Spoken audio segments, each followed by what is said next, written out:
Alrighty, everyone. Welcome back to another episode of In Depth with David. But I'm not doing a Patriots recap. It's been right around 2 months since I've been active, and it's becoming, a typical formality in my YouTube channel where I make an apology video every so often for being inactive, and I'm basically doing that here again. I apologize for my inactivity and my inability to keep up with the Patriots recaps. School just got in the way, but school is no more. I just moved back home a couple days ago for good.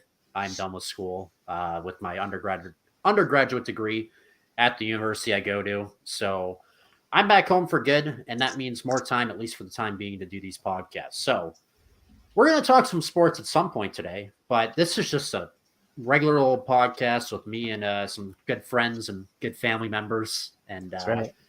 we're just going to go through it and talk about a lot of cool things. So I'm David. I'm joined by my cousin Sean and my our good friend and honorary cousin Carter. How are you guys doing today?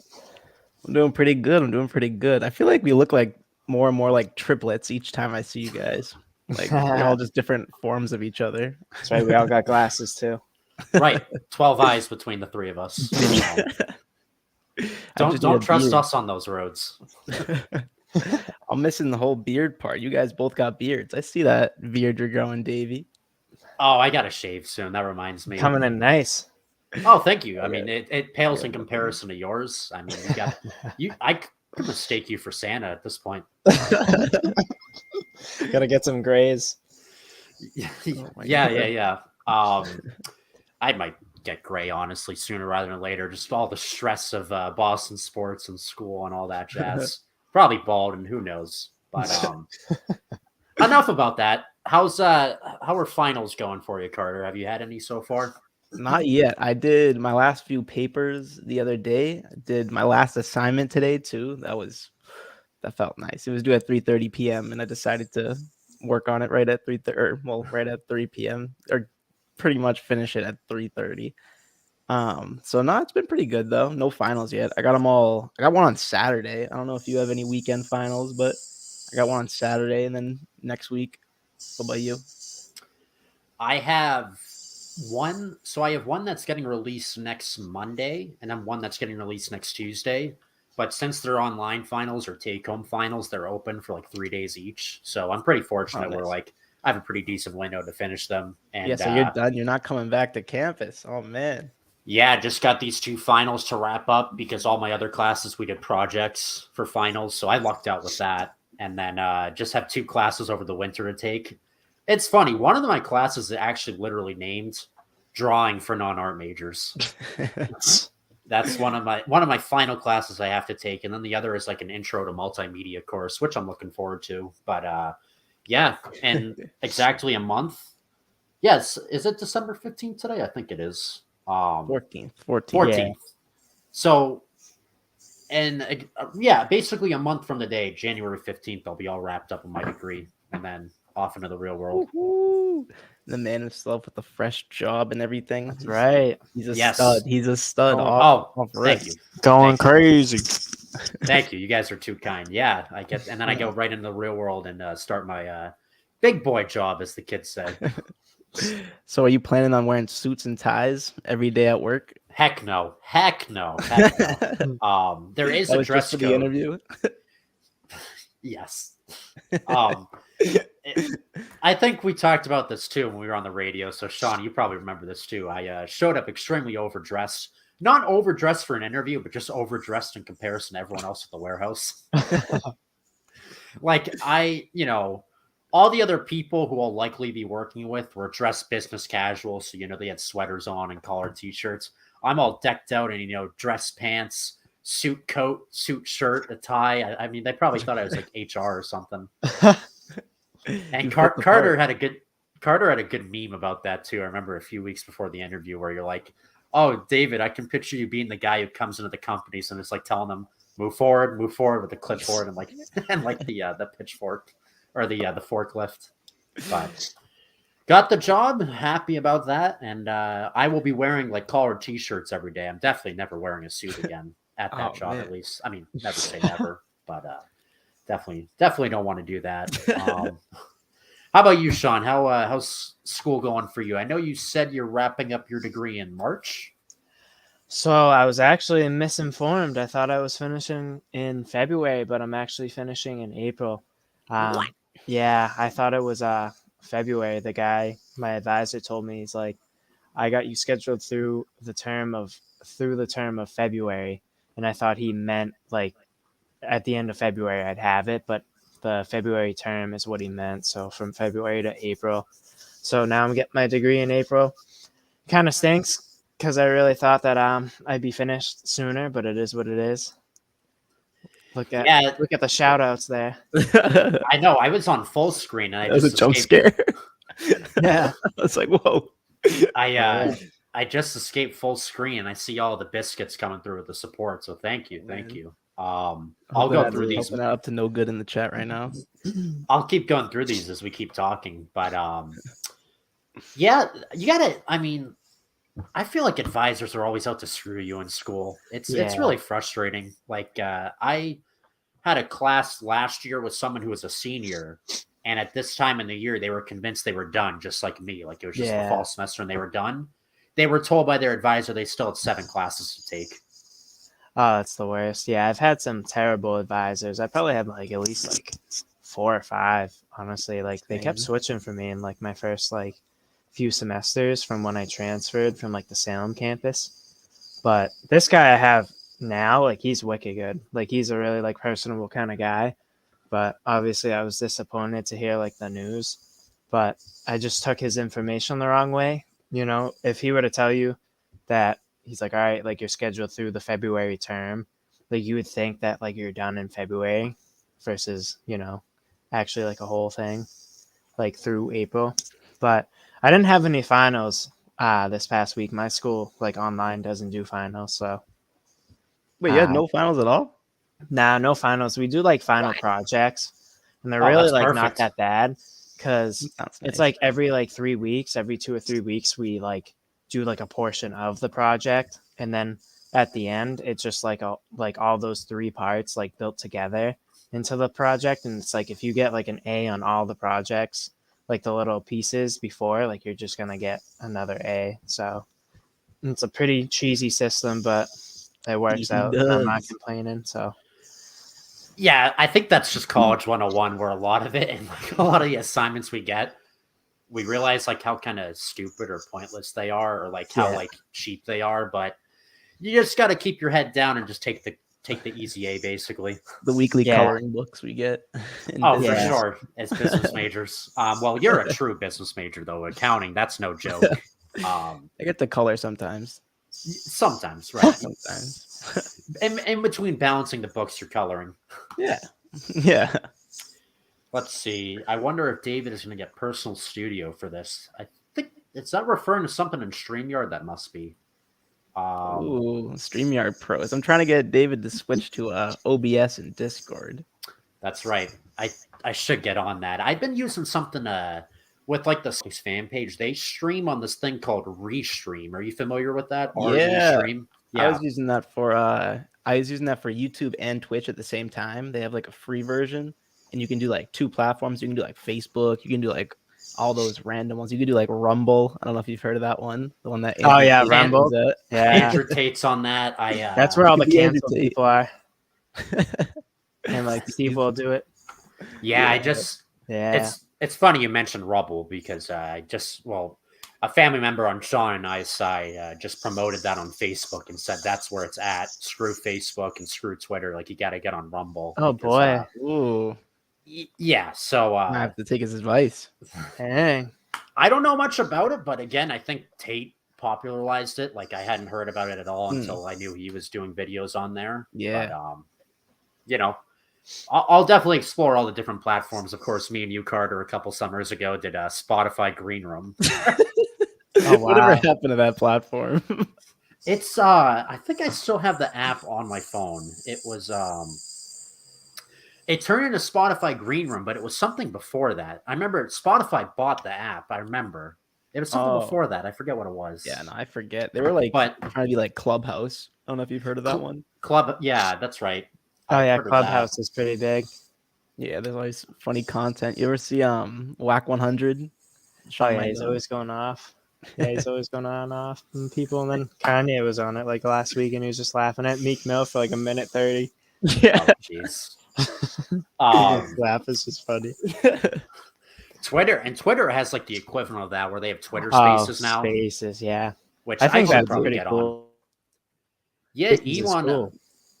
Elon Musk has been doing a lot of Twitter Spaces on there. Like when he first bought Twitter, he's having people on Twitter Spaces, and I think he said like he had one Twitter Space where it was like 100,000 people on there.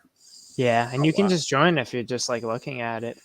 Yeah, it's like sports radio where you and a user can talk. People can request to join and then give their thoughts, and then you just keep going through. I like it.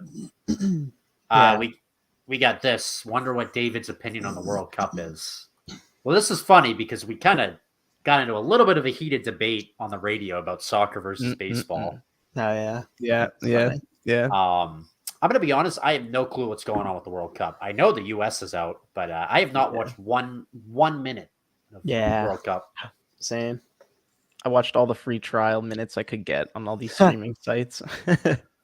Like we watched it in class one day, one of my last class days, and we had one of the games on, and the guy was just flopping all over the place, keeping the game going. I'm like, okay, this is so stupid. This is why I don't watch soccer, because this guy is literally disrupting the flow of the game, and he's getting away with it by just rolling on the ground. Oh, my knee, my hair. It's like, come on.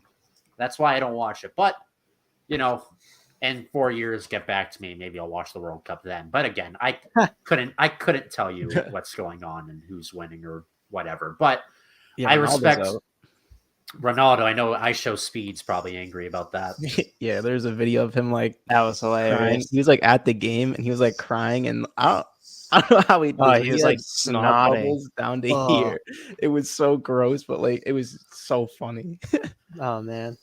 But I do respect soccer players. They're athletes. I respect any athlete, but soccer is just not really my thing. I'm more of a baseball guy. Hi, Carter. We got Zappy. I do like Zappy, but it's Mac Jones's team right now. I'm just going through all the comments. Don't mind me. There's a lot to go through. I've never had this much engagement before on a channels on a stream. So thank you to the biscuits over here. Shout out the biscuits, man. That's right. Will these podcasts be able to be on Spotify? I'd like to put them on Spotify again. I did that once. Put it on iTunes before.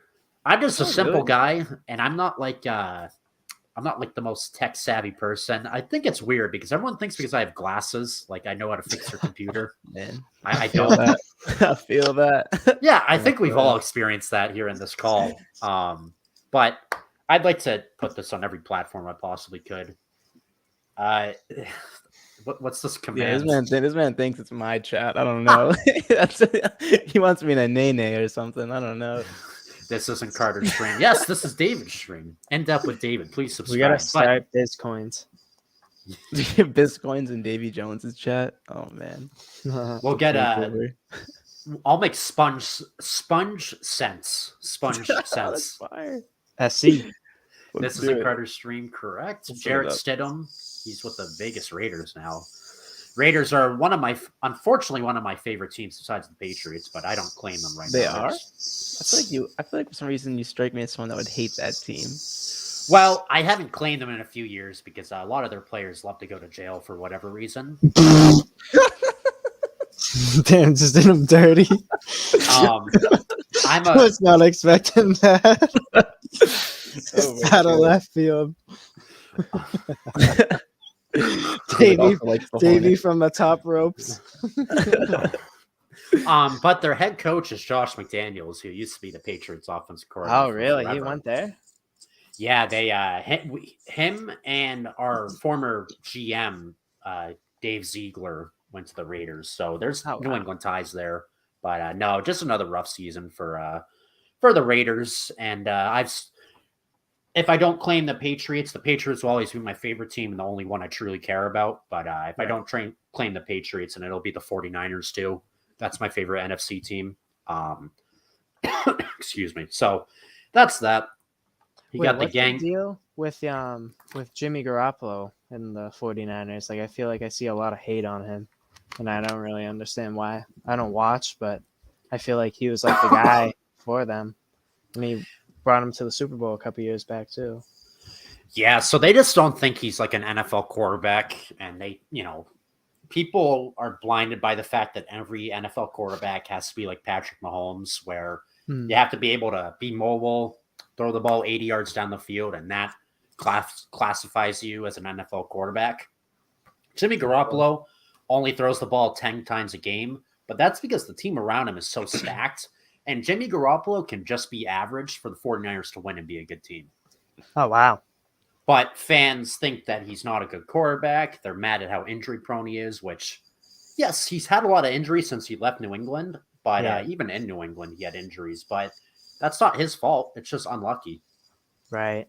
Yeah, that's tough.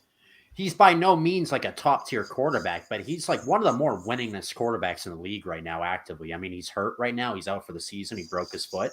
But they almost went to the Super Bowl again last year. He went to the Super Bowl, as you said, a couple years ago. He won a couple Super Bowls with New England. What is that noise in the background? I think Sean's got the fidget spinner going. Oh, sorry. Yeah, you can hear it. You're good. That's so funny. I didn't think anybody heard my bad. No, you're all good. I just thought it was like a fan going super loud. I don't. Someone whistling. But who do you like better, Jimmy Garoppolo or Mac Jones? Yeah, who would you rather have? Mac Jones, just because he's younger, and there's more of an upside. But there is definitely a case to be made with Jimmy in the sense that he just knows how to win. Like last year, I think they were the 6th seed in the playoffs, and they took down the Cowboys and the Packers on the road, and they led by 10 going into the fourth quarter against the Rams to go to the Super Bowl. So Jimmy's been in a lot of high leverage spots, and he's very capable of being an NFL starting quarterback. It's just I think fans hate on him because he's not an amazing player, which you don't have to always be amazing in the NFL to win. I mean, Tom Brady's not an amazing athlete, and he's got 7 Super Bowls. Right. So couldn't Vince Wilfork outrun him and throw the ball farther than him, or was that like a lie? Right. Really? I've never heard of that. I heard that like 6 or 7 years ago, like that Vince Wilfork like beat Tom Brady in like a 40-yard dash by like 0.02 seconds or something like that. I would believe that because Tom Brady's 40-yard dash is like historically slow. I might be faster than him. I'm not faster than him. I'm not. I bet you are. I don't underestimate yourself. I've seen you. Let's run it. Let's do a YouTube short. Davy Jones running a 40. We can do that. We will do that. I'll write that down. We'll make it happen. Next time we all have a play date in person, as the kids say. That's right. Or a fan meetup. Fan meetup. I hope for an in-person stream with you guys one day. Imagine just Sean and then Davy Jones right here. We'll trifecta. Right. We'll make it happen. We gotta make it happen. Gang. Yeah, there we go. like the stream guys. Thank you, the baby. Oh, do you know who that is in the woman in that picture? No. I believe that's Steve Irwin's daughter. Really? Perhaps. I think. R.I.P. the GOAT. Perhaps. Thank you, Sunflame. I recognize that name from your streams, Carter. Oh, yeah, it's my moderator. Carter, someone is asking for your help in my stream. How dare they? Yeah, get out of here. They need a big craft with Davy Jones in it. Oh, yeah. No, this right here is a big... Am I pointing up at Sean right now? Yeah. Big craft member right here. That's honorary right. Big craft member. 2 days played. Opinion on pickles? I put it in all my sandwiches and burgers and stuff. I love pickles. Do you like the sweet or like sweet or dill? Or is it dill sour? Pickle? Dill pickles? I like dill more too. Baseball is better. Thank you. Nope. I prefer soccer. Cough, cough. I think that's Carter's burner account. You see, baseball is not better. Carter's burner account. That's baseball is just some mid. Carter, I have no idea what to stream. Emphasis on no. Imagine I just buy. Yo, that's the photo of you. I love that. There I am. Yeah, That's a that's your fan right number. there. That's your number one fan. I was just gonna Yeah, say. that's a real one. There's me. You got to do a flip, Carter. I guess. Carter, how many subs you got now? I don't Wasn't it know. like over 2K? Over 2K, yeah. Over 2K. Yeah, last time I checked. We hit 2K and we've stalled for quite some time, but I'm back on my grind, so No, you were been going grinding. up. I remember in like the summer, you literally gained like 1,300 or something like that. It was something yeah, I burnt crazy. myself Going out up on like, Minecraft though real fast. oh boy. So what? We'll all answer this one. What's the top sports you'd recommend to watch or play? To watch for Football. absolutely football. If you want that instant satisfaction and a lot of action, you watch football. To play basketball for me. Hockey's up there too with the sport that I'd recommend to watch, but for some reason, hockey's just not popular anymore. I don't know why. It just kind of fell off. Yeah. I think I've noticed that. Yeah. What about you guys though? I'll let you go, Sean. What do All right, me. All right. I would say hockey to watch, no doubt. Big hockey fan. I feel like it's probably like harder for people to watch just because like I just feel like you can't just like go out and like you can go out and play basketball, but you can't go out and play hockey. You know what I mean? You got to get skates. You got to learn how to skate. You need all the equipment and everything. Whereas like basketball or football, just need like a pair of shoes, cleats to go ahead and play. But I feel like those sports, like the ones that are most watched are like the most like easily accessible, like for people to play. Whereas like hockey, it's like very hard to get into. It's very hard to learn. But I would recommend hockey to watch and to play. Probably basketball, just because like I feel like that's like the most organized sport you could get. Like if you're just playing like with friends. Like you're not gonna play football with friends. Like you're not gonna do like tackle football, you know what I mean? Because people could get hurt and all that stuff. You're not gonna do like two-hand touch football. Like that's just like if you're gonna play football, you might as well play tackle. But who wants to play tackle? You know what I mean? Right. But casual tackle football. Then it's like baseball too. It's just like baseball just becomes unorganized, whether it's like wiffle ball or baseball. And then I just feel like basketball is like the easiest to play. So anybody can play it too. But that's my take. Nah, I agree with that. I feel like basketball definitely to play. Like I'm not good at basketball, but I just love just shooting a basketball.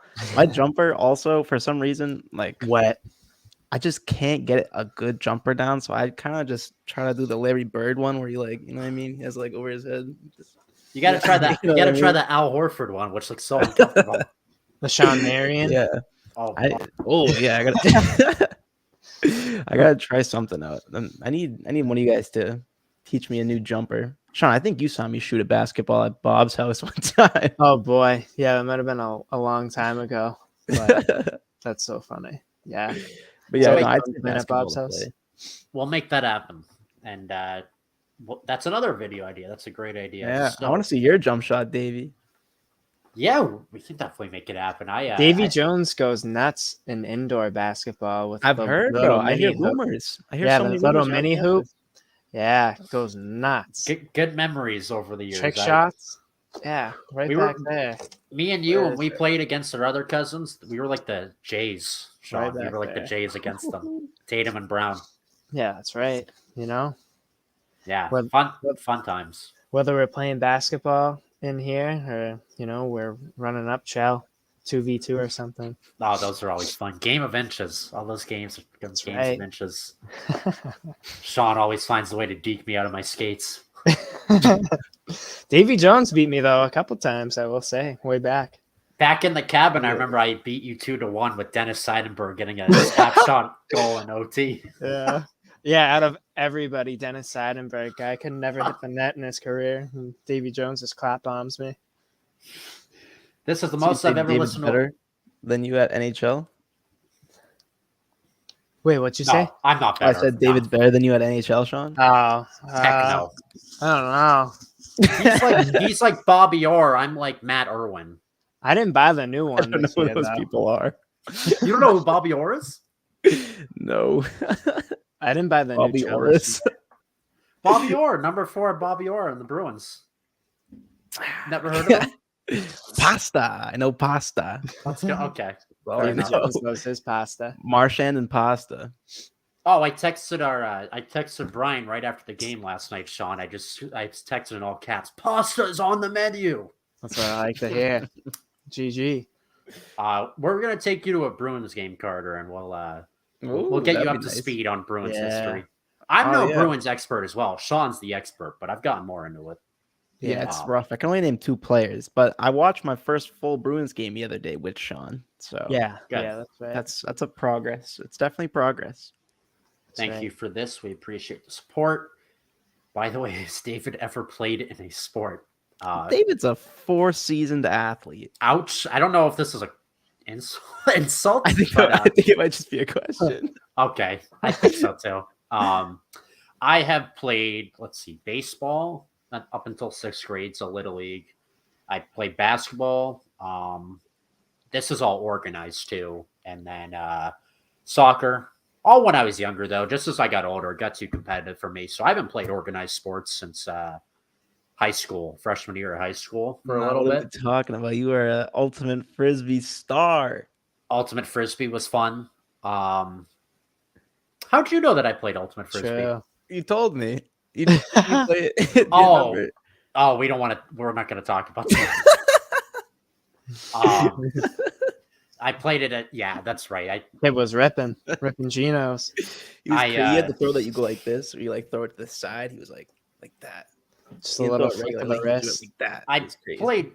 played Ultimate Frisbee in school and freshman year of college, and I was the only one on my team to show up. I don't know if that's what you're referring to, Carter. yeah, that's what I'm. Because so Sean, we had a game at 6:30. I got out of class at 6:15. I was so excited. Oh, I think I know the story. And I then- was yeah, go on. I was so excited. I'm like, I signed up for a club. I'm playing intramural sports at college. It's going to be great. So it's 6:15. It's a 15-minute walk to get where I get to. I'm running. Like they call me Usain Bolt, basically. I show up to the field, and I'm like, oh, were you guys all on Team Free Agent? That was the name of our team, Team Free Agent, a.k.a. all the people who didn't get picked for a team. And it's just a pool of people. Funny. I'm like, are you guys all Team Free Agent? And they just all go, no, we're not. And they like had like big puppy dog eyes. Like they felt bad for me. And they're like, you're the only one who's here. So you guys forfeit. And then we did the handshake line right there. They're like, good game. Damn, that's right. That's tough. I remember hearing that story. I didn't know they did the handshake line. Right there. Yeah. They're like, all right, everyone get in line. They're like, another cringy moment. That's a core memory for GG. sure. Oh, of course. Loves Mac Jones. Yeah, I love Mac Jones. Playdate. I'm glad you caught that. It's called a playdate. That's my girlfriend. When's the wedding? How do I become a good streamer? We will answer that in a bit. That's what we're supposed to be talking about in this podcast, but we've just gotten sidetracked. Oh yeah, which is great. I love all this engagement. Thank you guys. Hockey fell off because of Friday the 13th. that's an odd take. That face, bro. Name a device where you can play music on. I don't know any devices, but a device. This phone. As long as it's not Samsung. Exactly. iPod with dock connector. Good answer. Okay, well, I'm short, so basketball challenges for me. IMO sucks to play. Isaiah Thomas is short. Muggsy Bogues is short. What's your excuse? Spud Webb is short. Just go for it. Name a sport that has a smaller ball than tennis. Ping pong. Lacrosse. Ooh, that was quick. Ooh. Is lacrosse? Smaller? No? Yes. They might be the same size, but I feel like, yeah. But yeah, Davey hit that. That was fast. Right away. I was like pickleball. I don't know. Pickleball. Jeopardy. Pickleball stream. Pickleball would be Put awesome. this man on Jeopardy. I'm kind of crazy at pickleball. Thank you. My mom got this like pickleball set to like set up anywhere at home or something. So we're playing, bro. We're playing it. How go. much do y'all know? Or sorry, we skipped this one. Got hit in the head with a dodgeball last year and passed out for about 2 minutes. I'm sorry to hear that. I'm sorry. That's kind of R.I.P. Sorry. How much do y'all know about soccer? Not much. I know Jared. Italy squat. that MLS has the Revolution, which play at Gillette. I know the coach is Bruce Chambers. I don't even know the coach's name. Ronaldo, all those. Ronaldo, Messi, David Beckham still plays, definitely. Johan Ping Pong. There we go. It's not an insult. Sorry, you're good, Sunflame. It's the remark of the sport comment. All good. Would you rather have unlimited bacon and no games, or games, unlimited games, but no games? I don't think he likes games. No games, just bacon. I don't want anything but bacon. Facts. Or game? I would take the second one. I think that's games, unlimited games, but no games. But no games. But does that mean no bacon? I could do without bacon, honestly. Not same. I could do without bacon. I'm all set. Dang. That's a great story, though. Name a game starting with R. Rocket League. Oh, I was thinking the same. That Red Dead. Red Dead Redemption. Yeah, I've been hopping back on that because it was $20 for the PlayStation. Ooh. And it's pretty nice. It's bringing me back. 60-hour gameplay goes nuts, but I haven't played it in like a week and a half. Been busy with school. I gotta try it out. Popular Roblox game by the legendary called Doors. I haven't played Roblox in forever. That game's kind of fun. Not gonna lie. I remember playing that, and I was like making pizzas and shit. It was crazy. I Time. I played Rocket League, Roblox a few weeks ago because they have Survivor and Big Brother mini games on there. Oh, so man. I was playing Survivor. And I did that one time too. It's so fun. I tried to make alliances with people, and I'd be like, "Okay, we're going to a vote. Who are we voting out?" And they'd be like, "I don't know. You tell me." I'm like, "Great, I'm screwed because they're not giving me a name, and I get voted out first." Oh man, we're gonna do that one time. Then we're gonna do that. I've always wanted to play Survivor like IRL. Like if we could get all our friends together to do a Survivor game, that'd be so much fun. Hell yeah! Name a game that has more than 4 words. Baseball, kind of sports games, a video game. 4 words. Yeah, video game. Call of Duty Black Ops 4. Oh, yeah. If you want to include 4 words. I thought 4 letters. Like that.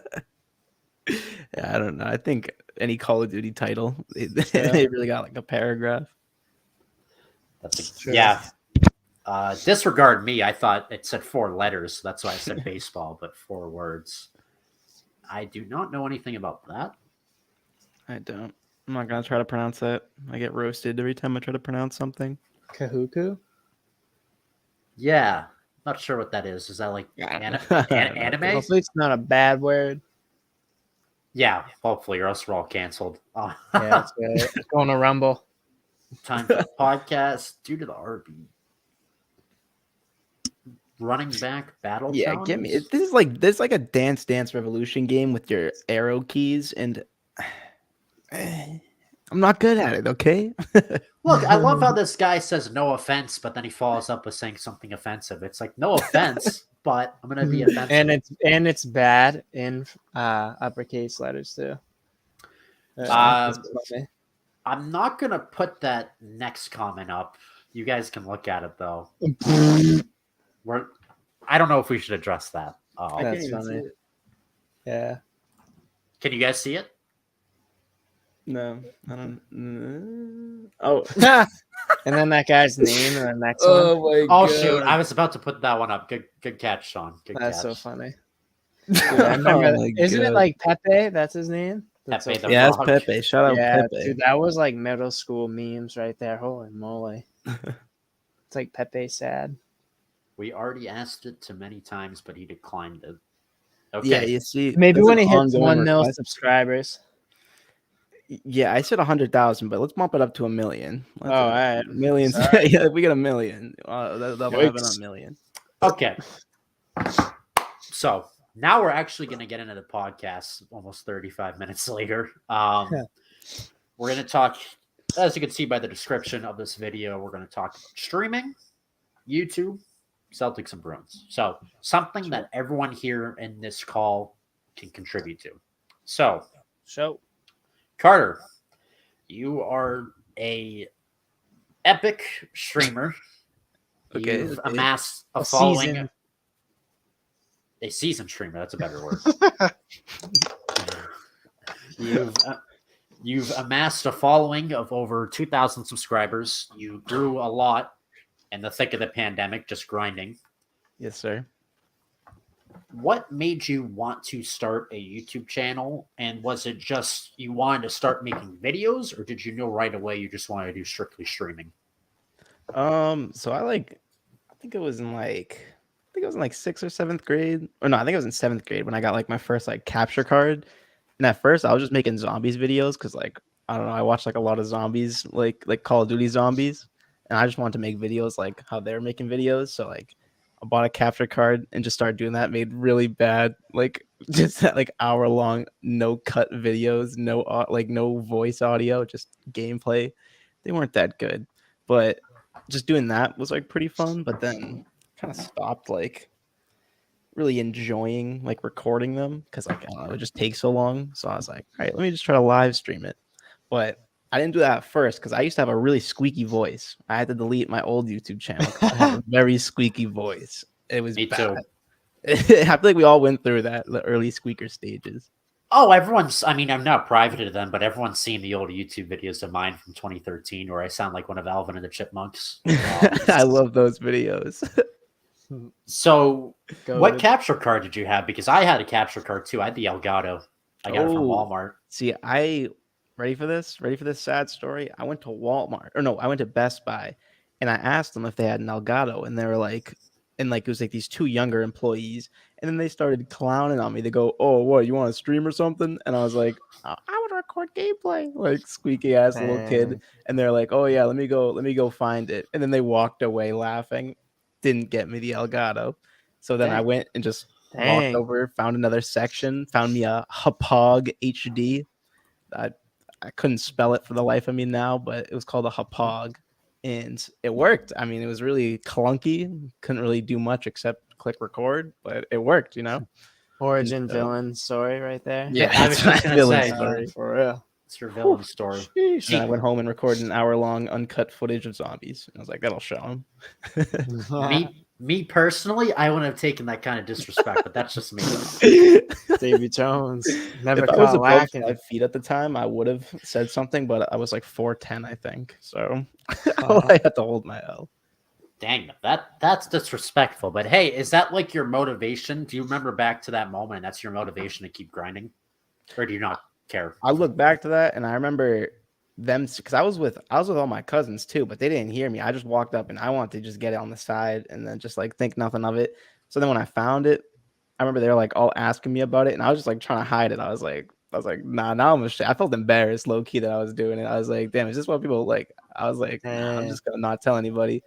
And then yeah, I just didn't tell anybody pretty much, and I just kept doing it.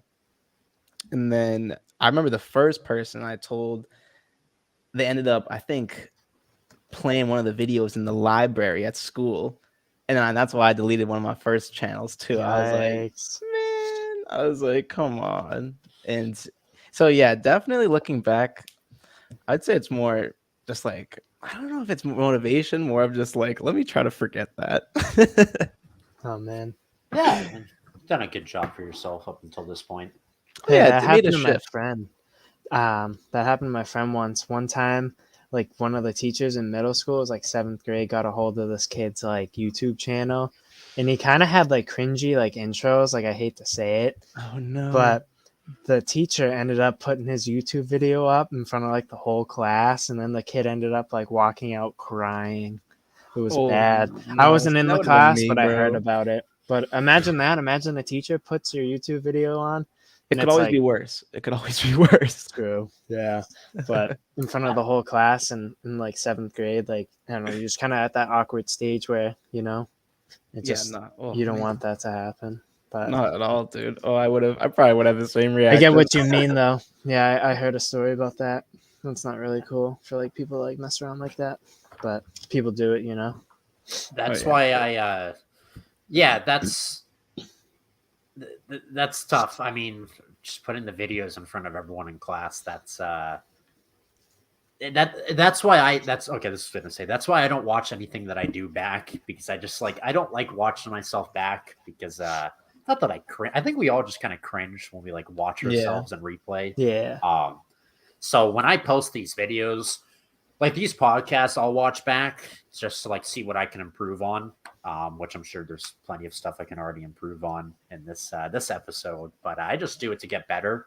It's like a constructive reason. But the stupid Instagram stories I post, like, no, I don't like to look at those back. I love those. I just, it's like cringe in the moment, but then I just, you keep the cringe train moving. We don't stop at any pit stops. Yeah, so we'll get some more. Actually, there's one I thought I saw. Sign the petition. I don't know what this means. Yeah, there's a petition to make work that they have. An actual petition? Yep. It's on petition.com. Sick. Little sus, as the kids say. What grew? Okay, we can ask this question. What grew your channels the most? This applies to you. Doesn't apply to me. I'd say Minecraft. Minecraft definitely.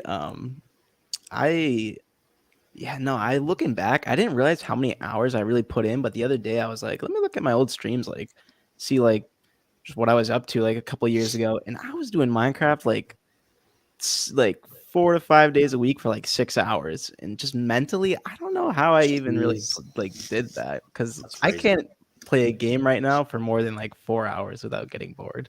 So like I don't know what it was. It might have just been COVID, just had me stir crazy, but definitely Minecraft.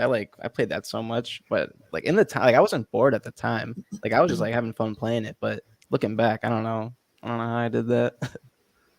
I remember even the early streams you did in like 2020. Like you wouldn't have a face cam in some of them. So I jokingly say to you like, "Oh, what are you gonna do with face reveal, Carter? I've never seen your face before." Yeah. But no, I noticed that too, where it's interesting you said that, where like sometimes you just be streaming deep in the morning playing Minecraft or something. I'm like, good on this kid for just taking the commitment to stream all the way through the night for a game that's been out for like over 10 years now. That's great. And I mean, it's obviously paid off. I think there's still definitely a Minecraft audience out there, as no doubt. As interesting as that sounds. And I think you've attracted that audience for sure. Yeah, I'd say so probably, but I'm definitely trying to do more like variety. Like lately though, I've been doing pretty well. I've been trying to like not play the same game like 2 days in a row, and that's been helping a lot. But I haven't played Minecraft at all either. Like in a little bit, I'm kind of getting the Minecraft itch. I'm not gonna lie. Well, we'll all have to do a Fall Guys stream. Yeah, I want to do that. That would be crazy on Fall Guys. And it's cross-platform, so all three of us. Sheesh. I remember. It was probably like 2 years ago when Carter had the burger. He did like a 12-hour stream with like a 105 temp. Like it was nuts. Yeah. I remember this kid was like so dedicated, and it's like even when I'm sick, like I like playing Xbox and stuff, but I just could not do that with like a fever like that. Like for 12 hours, and I think it was Minecraft too. Like that's a fat headache right there. Yeah, it was like Minecraft, Fortnite. I can't believe it. Oh man, kids still killing people left and right on Fortnite, just like that, dropping them, going crazy. 10-kill games. Shoosh. I remember. Me up. Because I remember that 12-hour shifts where I started my shift at my job for 8 hours, and then I came back home and saw you were still streaming for another few hours after I got home. That was great. This isn't me acting like LeBron. Like I remember when that happened. Oh, that's so funny. Davy Jones memeing. Of course, I'm with the memes. I'm a 45-year-old man. I gotta, Can you give us a dad joke real quick? The Energizer Bunny got arrested this morning. They were charged with battery. Round of applause. That was fun. We gotta get a sound bar, Davy Jones, and do like the clapping thing after. That would go nuts. A sound bar? I want to do an intro for this for us. We got to figure out what this is going to be called too. I was going to text that to you guys. We got to figure out what these episodes are going to be called. SAC. Well, we're not going to call it a sack. The sack. We're just sack. Wait, no, it's not SAC. It would be SDC. I don't know how I got the A. Let's go SAC. The sack. It would be called sack. Listen to The this. SEC sounds like a government kind of thing. Yeah, we're the SDC. We'll figure that out. The Bro CDs. I look 12. Oh shoot! I put his no. I think it's a compliment, though. Thank you. Davy Jones got stuck in the trap right there. Read the I comment. Didn't read the username. I put that guy's name up there. I think Great. that's Focus on the Chiefs. Forgot about the trap. AC. We're the ACs. We keep it cool. The AC. Ooh, okay. The actual We real start the baby stream fan off like account. this. I like that. I like Davy that. Jones, AC. icy. Like that TikTok sound. Turn the AC on. I just want to know what Year For You page is like. I feel like ours is differing so heavily. It's so A funny. lot of it is like situationship talk. I got a lot of Kais in that. Hey baby, break it down. Doing the sturdy. Exactly. It's kind of funny. Yeah, no, it's just a lot of it is just talking about like situationships and I don't know why. And I'm probably like, you know what? Why don't I just log on my TikTok right now and see what the first video is? Oh man. Yeah, I don't even want to know what mine is. No, this is like the worst possible first video. Oh man. No, I'm gonna go. Okay, now Check I'm on. mine. I don't. It was. Oh, okay. This is like the fourth video on my page, but it was. Brian Westbrook was about to make it to the fantasy Super Bowl champs, but then he remembered LeBron's famous quote. That's another LeBron meme where like he doesn't know the lyrics to songs. Do you guys know that? Yeah, one? but Yeah. He was gonna beat the Celtics last night, but then he remembered his famous quote, "Yabba dabba dabba dabba da, Old Navy." No, those are my favorite videos. When he did the one with he's like, I got to hit the Rolling Stone with the rollie on. Yeah, that was right after he lost the Warriors in the finals. He was making a workout video. In the gym. Oh, boy. Lil Baby, when you're rich with the check or something, it's like Pure Cocaine was the name of that song, I think. Yeah. Oh, yeah, banger. Yeah, no, LeBron's LeBron never heard a bad album in his life. right, and he knew Kobe was going to drop 81 points. Yeah. He Rest told in his peace friends to that Kobe. before the game started. Right? I knew it. No, I definitely knew that. That's my favorite saying. I definitely knew that. That's say my that all the favorite time. song. That's my favorite song. Yeah, but Old Navy. Thoughts on? No, I'm not gonna. No, not addressing that. Bro is Flintstone. Flintstone. so. I just heard my echo. That's great. This is a wild podcast, but I love it. Lots of engagement. Yes. This is probably going to be my most viral video yet. So thank you to all Carter's friends and family members. Subscribe to Carter's YouTube channel. I'll make sure to link it below. You. So, what is the best parts about streaming, Carter? The best parts? I'd say definitely chopping it up with the chat. That's like my favorite thing to do. Like even when because it be getting weird sometimes. They send some weird messages, so I just kind of like try to just ignore the weird messages now. But he's Is not this my true? brother-in-law. That is not my brother-in-law. I do not have a brother-in-law. Wait, does that mean my sibling would have to be married, and then it'd be their husband? Yes. My sibling is not married. But no, I'd say definitely talking to the chat. That's probably my favorite part. Yeah, no, just playing with a bunch of people too. That's always fun. I'd say I am 40. No, I'm not 42. I'm 45. Wait, what? What does this comment even mean? Just like that guy that Kai Cenat always has on his stream. That's his dad. That's not you, David. You Kai got, Cenat's you got at dad. least 8 inches on that guy. Hey. Yeah. So, But yeah, no, definitely talking to the chat is my favorite part. Definitely playing games with the chat. I feel like I do that the most. Like I like to have I feel like it's kind of nice. Like any game I play, I can always like play with the chat. That's pretty nice. Facts. Yes, I am 45. A 23-year-old. It's kind of specific. Little weird. No, I'm 45. I'm just like I was born a long time ago, and there's a big age gap between my cousin here to the right of me, to the right of the screen, Yeah. Sean, and then Crazy. He's basically my uncle. yeah, Yeah, and we're in then- the same class though. He came back around for a little schooling one more time. And, Right. Switch up the degrees. Sometimes you can do that. went through some things when I were younger that delayed the process of me getting my undergraduate degree. But I always told everyone I knew I was going to finish school. Here we Through are. 2 divorces, he knew he was going to finish school regardless.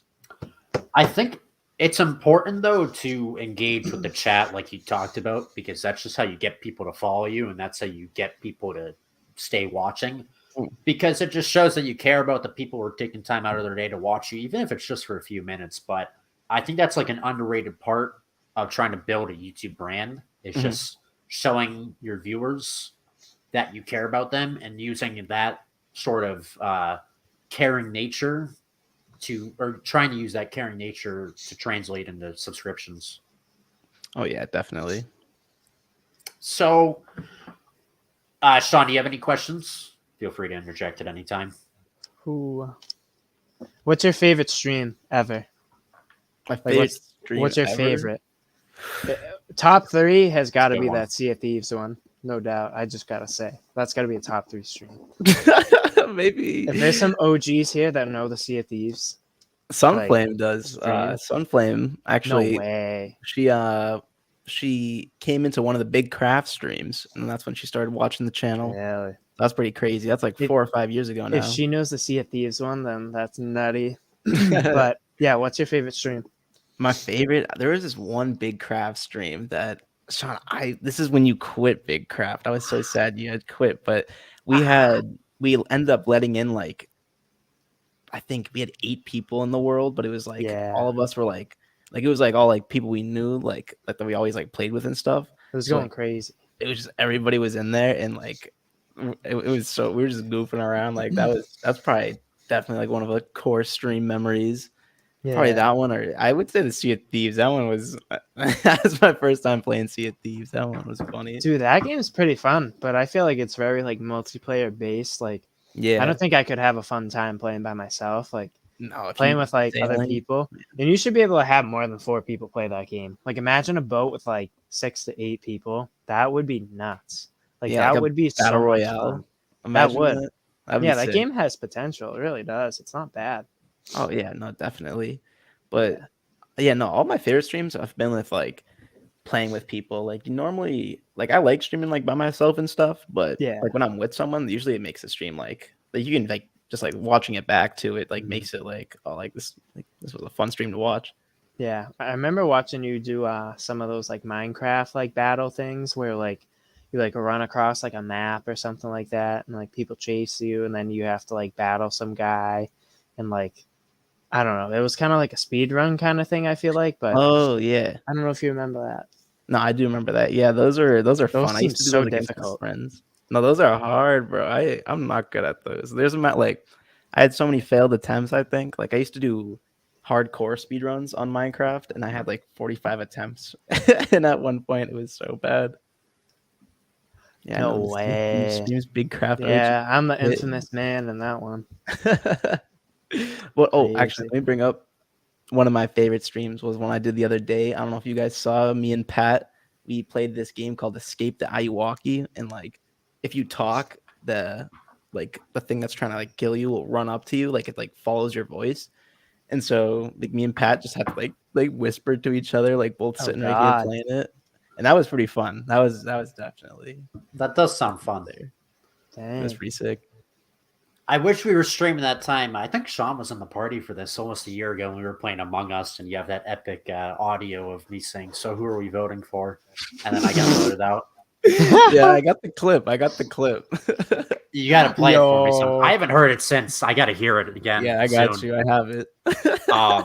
So Sean, I don't know if you remember, but it was me, Carter, Kevin Bryan, and I think Kurt and Cam were also in the party. We were all doing an Among Us game, and I had escaped a few rounds of being the Sussy Baka imposter, and it was getting to the very ends, and my name hadn't come up at all during the discussion period, and we were getting ready to vote, and I everyone else had already submitted their votes. I think it was just me, Kevin, Brian, and Kurt left, and I'm like, okay, well, who are we voting for? And no one answered. So I just hit a random name. Right after they say, who are we voting for? Beep, beep. The majority votes are on me. And It got sauce. And it's like the twins using telekinesis to get me out. But like, I never felt so alone and so used in that moment. Damn, I hit home for this kid. It's a core memory. I lost sleep over it that night. It was pure comedy, though. I'm not doing a good job of explaining, but it was pure comedy where I just go, who are we voting for? Then you see, beep, beep. David has been eliminated. Oh, boy. RFP. That was really funny. It was like they had like telepathy or something. They didn't have to say a single word. They were like, yeah, he's out. He's out. Exactly. So we talked about the best parts of streaming. What about the worst parts of streaming? Let me tell you this one time. So this one guy, getting donations is pretty cool and all, right?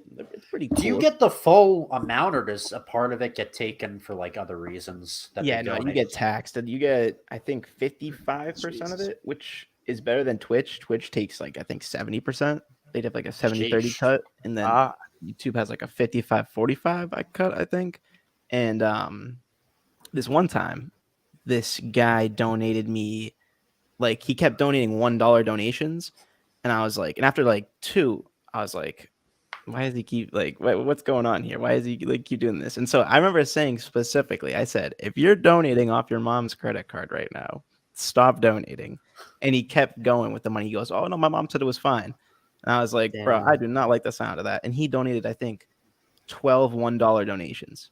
The next day, I look at my PayPal, and all 14 separate transactions were all under review. And it said, like, the persons that sent this money, like, is demanding a refund in the next, like, 2 to 3 days, or else I would get charged, like, double the money. I was like, what? I was like, man, I literally said specifically, don't do, like. Dang. And so I had to sit there, and I was like, okay, this is fine. I'll just refund every single thing. It took me 10 minutes per refund. And so I sat there 10 minutes per 14 refunds, just refunding his mom slowly through the process. And I was not happy. I was like, man, this is just what happened here? I was like, how do I, like, there's nothing I could have done to prevent it either. You know what I'm saying? I wonder if that happens to like big time streamers. Like, how do they handle like them getting like revenue and stuff like that? Yeah, I remember seeing a streamer one time. Someone accidentally added like an extra 0 and donated them like $1,000 instead of 100, and they were like demanding a refund or something. Like, that must be so stressful. That's awkward. Yeah, I've seen streamers where they'll refund the people who have sent it in donations, like what you were talking about with Carter, where if they know that they're using their mom's credit card, or like a lot of them will refund streamers, like because a trend on YouTube a while ago, it kind of still is now, is these YouTubers would go on to people's streams and just donate money and like promote themselves on there. Yeah. So what these streamers will do is they'll just, like, if you donate $300, they'll refund all the $300 to the person. And just, like, I've seen, I think Ninja did it to like Jack Doherty, who's also a YouTuber, and told him, like, stop doing this. Here's the $300. Just get the heck off my channel. Like, don't come back. Oh, really? That's cool. Yeah. So that's definitely an interesting thing to navigate through. Has that person, are they like still an active viewer of your stream? No, right after that, they didn't show up for a while, and then like I think like 7 or 8 months later they pulled up again, and I was like, I didn't forget. I was like, I remember you. And then I don't think they've said anything in the chat since. But yeah, I think that was probably the worst part. Another thing was, so back in the day, this is another funny story. I had like this thing, like I had like a realm in Minecraft where it's like just an open world that's constantly on, like 24/7. You just pay like $7 or $8 a month for it. And so I was like, all right, bet, like, I'll just open up a realm and then anybody can join. So like I did that for a while, but I didn't have it. I had zero moderation on it. So like I didn't realize that people that like were actively hacking the game like on mobile, who like you could hack the game literally with another app. You just download a jailbreaking app and you can hack the game. And so basically almost every day they were just nuking my my entire realm. Oh Just my. nuke the whole thing.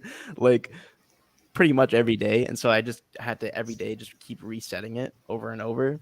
And it was too much to keep up with at one point. And so I just like shut it down. Actually, I started a new one on that had moderation, but yeah, that was a bit annoying. Dang. Need a big craft times 2. Exactly. A big craft For with real. just boys. And another thing that I wanted to bring up, which Sean touched on earlier, was I have to feel like the consistency and the grind of streaming is probably something that's tough to do at times, especially with someone as bright as you managing getting a undergrad degree, which will be wrapping up soon, and you also have a job lined up for you right after school. Do you envision that there's going to be some growing pains and learning how to deal with your job and streaming, or do you think you kind of have that down pat at this point? I think it'll definitely be tough. Like over the summer, I was doing it, like working 40 hours a week and then doing the streaming, but it definitely got tiring. It was definitely tiring at the time, but I definitely know how to manage it now. Like at the beginning, I couldn't really keep up, but like towards the end, like I kind of like got pretty decent at managing it. I don't like having a schedule. Like something about having a schedule makes me feel like tied down. So like being able to just like spontaneously start streaming like whenever I want, that usually keeps it Yeah. like pretty refreshing. I feel that.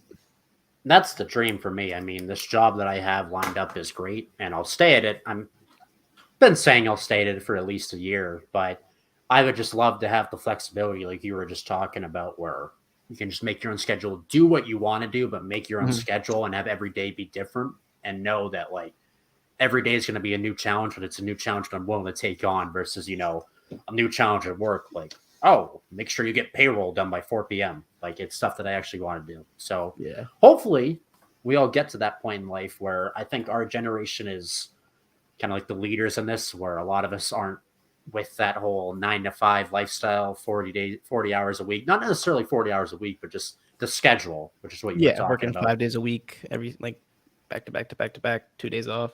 Like Mark Cuban, legendary Mark Cuban, Dallas Mavericks billionaire owner and TV personality on Shark Tank, said he'd rather work 70 to 80 hours a week for himself making 50,000 than work 40 hours a week for someone else making 100,000. I don't know if I believe him. It's easy for him to say that now that he is where he is at. Yeah, that's what Yeah. makes me not believe him. Like I feel like anybody with money says stuff like that, but I get what he's saying. I kind of adopt the mentality. I mean, I made it no secret to you guys and to like anyone who's really talked to me for more than 5 minutes that it'd be cool to be an entrepreneur at some point. But Yeah. yes, it is a lot of work. And our generation, I think, thinks that you can just get famous overnight, and that's just not the case usually. Yeah. But Yeah. I definitely thought that at one point. Like when I first started YouTube, I was like, oh, people just get famous, like just like that. But then like when I started putting in the hours, I was like, oh man, I hit 100 subscribers. I'm rich. yeah, pretty much like that. Oh man. No, when I got 100 views in my first video, I'm like, holy cow, I'm a millionaire. Back That's what it feels back like in 2013. real. So, getting off streaming a bit, but still talking about YouTube. You've talked to me about this a lot, and I still have yet to really take advantage of this. But just take a few moments to stress the importance of YouTube Shorts and helping to grow someone's channel. So it's tough. They do help. They help a lot. They give you like this engagement that you wouldn't be getting if you weren't posting the shorts. They're really easy to make, and like the algorithm for them is like completely different than like videos and live streams. So it gets pushed to like a much larger audience, but kind of like in a shorter amount of time. Like if you post one, let's say it'll pop for like an hour or two, it'll get a bunch of views, and then the views will stop. And it'll either do that or it'll just keep consistently getting views, but like Most of the time it just kind of pops for like a couple hours and then it goes down.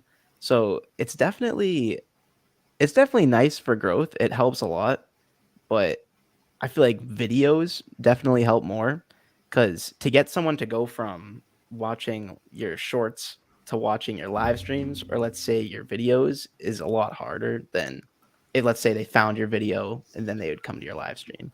Like if someone sees like a short content, then Right. they probably just, like just scrolled with their finger, saw it, scrolled to the next one. You know what I mean? Yeah. Definitely. So I feel like they help, but definitely a lot more things help, like a lot more. For sure. Sean, do you have anything you want to add?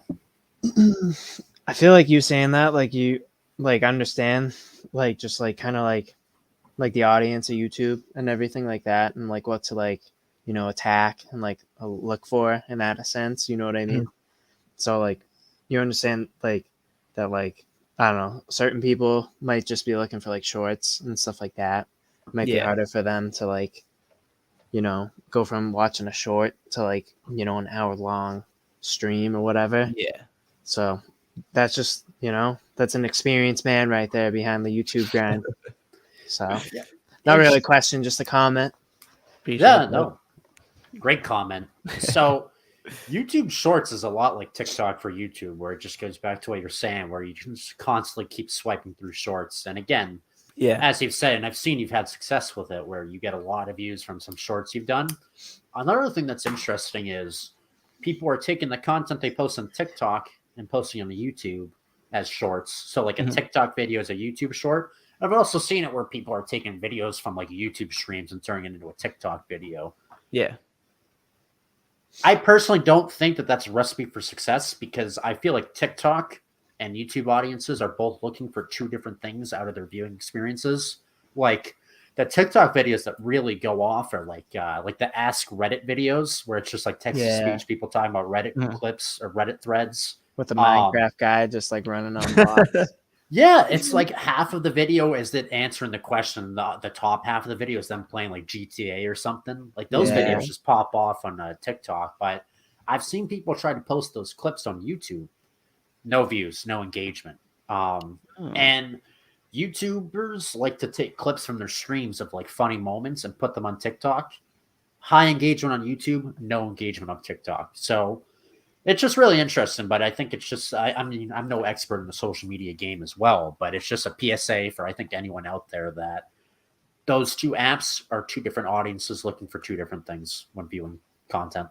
Yeah, it doesn't hurt though. It definitely, having that like that extra reach, like it won't hurt just because you wouldn't have reached them. Like, let's say they still don't really come to the live stream, but if they saw your clip and then maybe they come across your channel one day and go, "Oh, I saw this guy's clip." That wouldn't have happened if you wouldn't have posted it. But I wouldn't focus too much emphasis on like making sure that you're using TikTok and shorts and stuff. Like just focus on like the core content,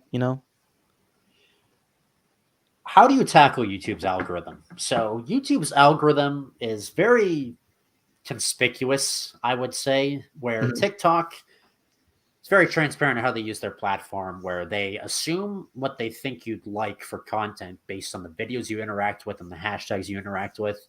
Facebook and Instagram, the algorithms you see are based on the people you follow or content that they think you'd like based on the people you follow. Twitter, I don't really know much about Twitter. I don't think anyone really knows anything about Twitter at the moment, but no one knows much about YouTube ever. Nobody knows how to tackle that algorithm, and that might be one of the harder social media apps to tackle, because so many users are on there trying to make that their living. Have you had any experiences, conquering the YouTube algorithm at all? And if so, what advice would you give on how to tackle it? I definitely have the shorts algorithm a lot more down than like regular videos. I'm still trying to figure out like what makes a video like pop, but I've noticed like pretty much like 50 to 75% of like what makes a video blow up is like the thumbnail plus the title. Like if you have like the thumbnail can make or break the video. Like if you have a bad thumbnail, like nobody's clicking on the video. Like you need to have like something that kind of like a certain color scheme, I guess, or like certain brightness like in the thumbnail that'll really like, catch someone's eye. And like a title that's not like, I've noticed like when I do titles that like, let's say for example, are in all caps, they sometimes get less views than titles that only have like one word that has a lot of caps. Like if someone sees like a video that has all caps, they might be like, "Why is this guy yelling at me?" They might just not click on it. Yeah, exactly.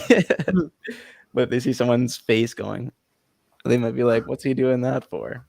So yeah, it's definitely thumbnail and like the title oriented, and like then comes like the tags, like the description, hashtags, like that's all like not as much as the title and thumbnail, I'd say. I've seen some videos. I think Mr. Beast has done it where he's gotten like the employees of the stores he's gone into to like do that face. I'm like, just so cringy at that point. Yeah, I but wonder it how he works. got them to do that. Like, hey guys, stand there real quick and go. You know, Mark Cuban paid Mr. Beast $250,000 to do a birthday shout out to his son. I saw that. Yeah, What? Mr. It's Beast not. is the man. He really is. Oh yeah, Mr. Beast is so cool. It's crazy that he stepped foot in like the Walmarts that we've all gone to. Do you guys remember that video he did where he bought a Snickers bar from every single Walmart in the country? He did? I heard about that, but did he actually do every single Walmart? I believe so. He said going to every Walmart and buying a What? Snickers bar. That's so cool though. And like I'd be watching No through the video, way. like it's just the Walmart I go to, like thinking they all obviously Yeah. look very similar. But Right. he's been to the Walmarts we've all gone to, which is crazy. That is crazy. Yeah, I think he operates out of like North Carolina. Yes, Not too far and from here. he has like private investigators always come to like North Carolina, and like these people from like he just did a podcast with the Nelk Boys, and he explained it where like these people from Saudi Arabia want to spy on him or something. Yeah, he has like no clue why. Yeah, they like wanted to give him like video ideas or something. Yeah, so it was on that podcast, Sean, where he said a very famous billionaire, which is just a terrible phrase because I think all billionaires are pretty famous, but he's like, this billionaire reached out to me and wanted me to make a happy birthday video to his son. And I said, look, I'm busy. I got to film. This is going to be a waste of my time. And he's like, come on, just do it. Just name a dollar amount and I'll give it to you. Just please make this video for my son. He loves your videos. And Mr. Beast goes, fine, give me $250,000. And we think it's Mark Cuban. It likely is Mark Cuban. Really? And he just goes, deal. And then he gave the video. And it wasn't even like a minute long. That's insane. Just be a tax write-off for Cuban. Yeah. That's crazy, though. But yeah, Mr. Beast is a great guy. Always giving back to people. Apparently, I don't know what he's like behind the scenes. I know there's been drama with like his editors and stuff. But if he ever wants to come on this podcast, we'd love to have him. Yeah, we'd welcome him with open arms. So the last question I have related to YouTube is, I think I saw this somewhere too in the chat a while ago, was what advice would you give to someone who wants to start a YouTube channel? Oh, man. I'd say, I don't know. I'd say try. Don't be like me and post like once every 3 months. Yeah, I would say try to be as consistent as possible, but also at the same time trying to find like what content works and like what you like to do. Like posting stuff that you don't want to do, like will definitely drain you and it'll definitely be really boring to do. But like, I feel like, yeah, just making sure that you're doing something you like and that you're staying consistent with it. Consistency is like the best thing, pretty much. If I can give you like any advice, just be consistent. Like just try to do it. If you can't do every day, try to do at least like 3 to 4 times a week and just experiment. Try all different types of videos, like whatever, try to find what works, like always keep experimenting, trying new things. Don't like stay on one thing for too long because then you'll get burnt out. That's great. No, I think that's solid advice. I had another question here. Let me see if I can find it. Here it is. Last thing before we move on from the YouTube topic, unless Sean has any more questions, but do you guys think that this is a real job and any of us can answer this? I'd say it's more, it depends on the person. Like for me, I'd say it's like, I wouldn't consider it a job. I'd consider it a hobby. Maybe some people that have like full production studios, they come into an office each day, they would look at it as a job. So like, I'd say it depends on the person. Like it could be a job. It definitely could be a job. Yeah. But for me, it's a hobby.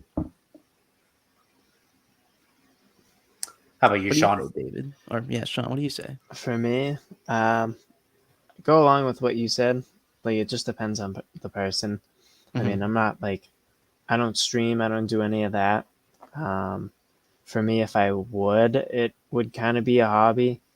But like if I was really into it, like I already have like a normal job, so like maybe it'd be like a part-time thing. And if I was successful with it, then I'd probably turn it into like my main like full-time job.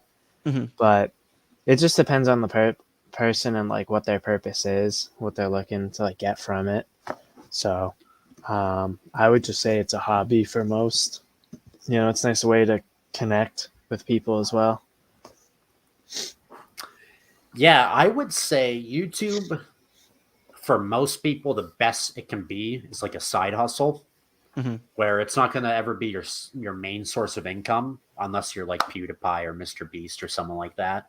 Yeah. But if you work at it, the best it can do is it can get you, I don't know, a few $1,000s a month or whatever.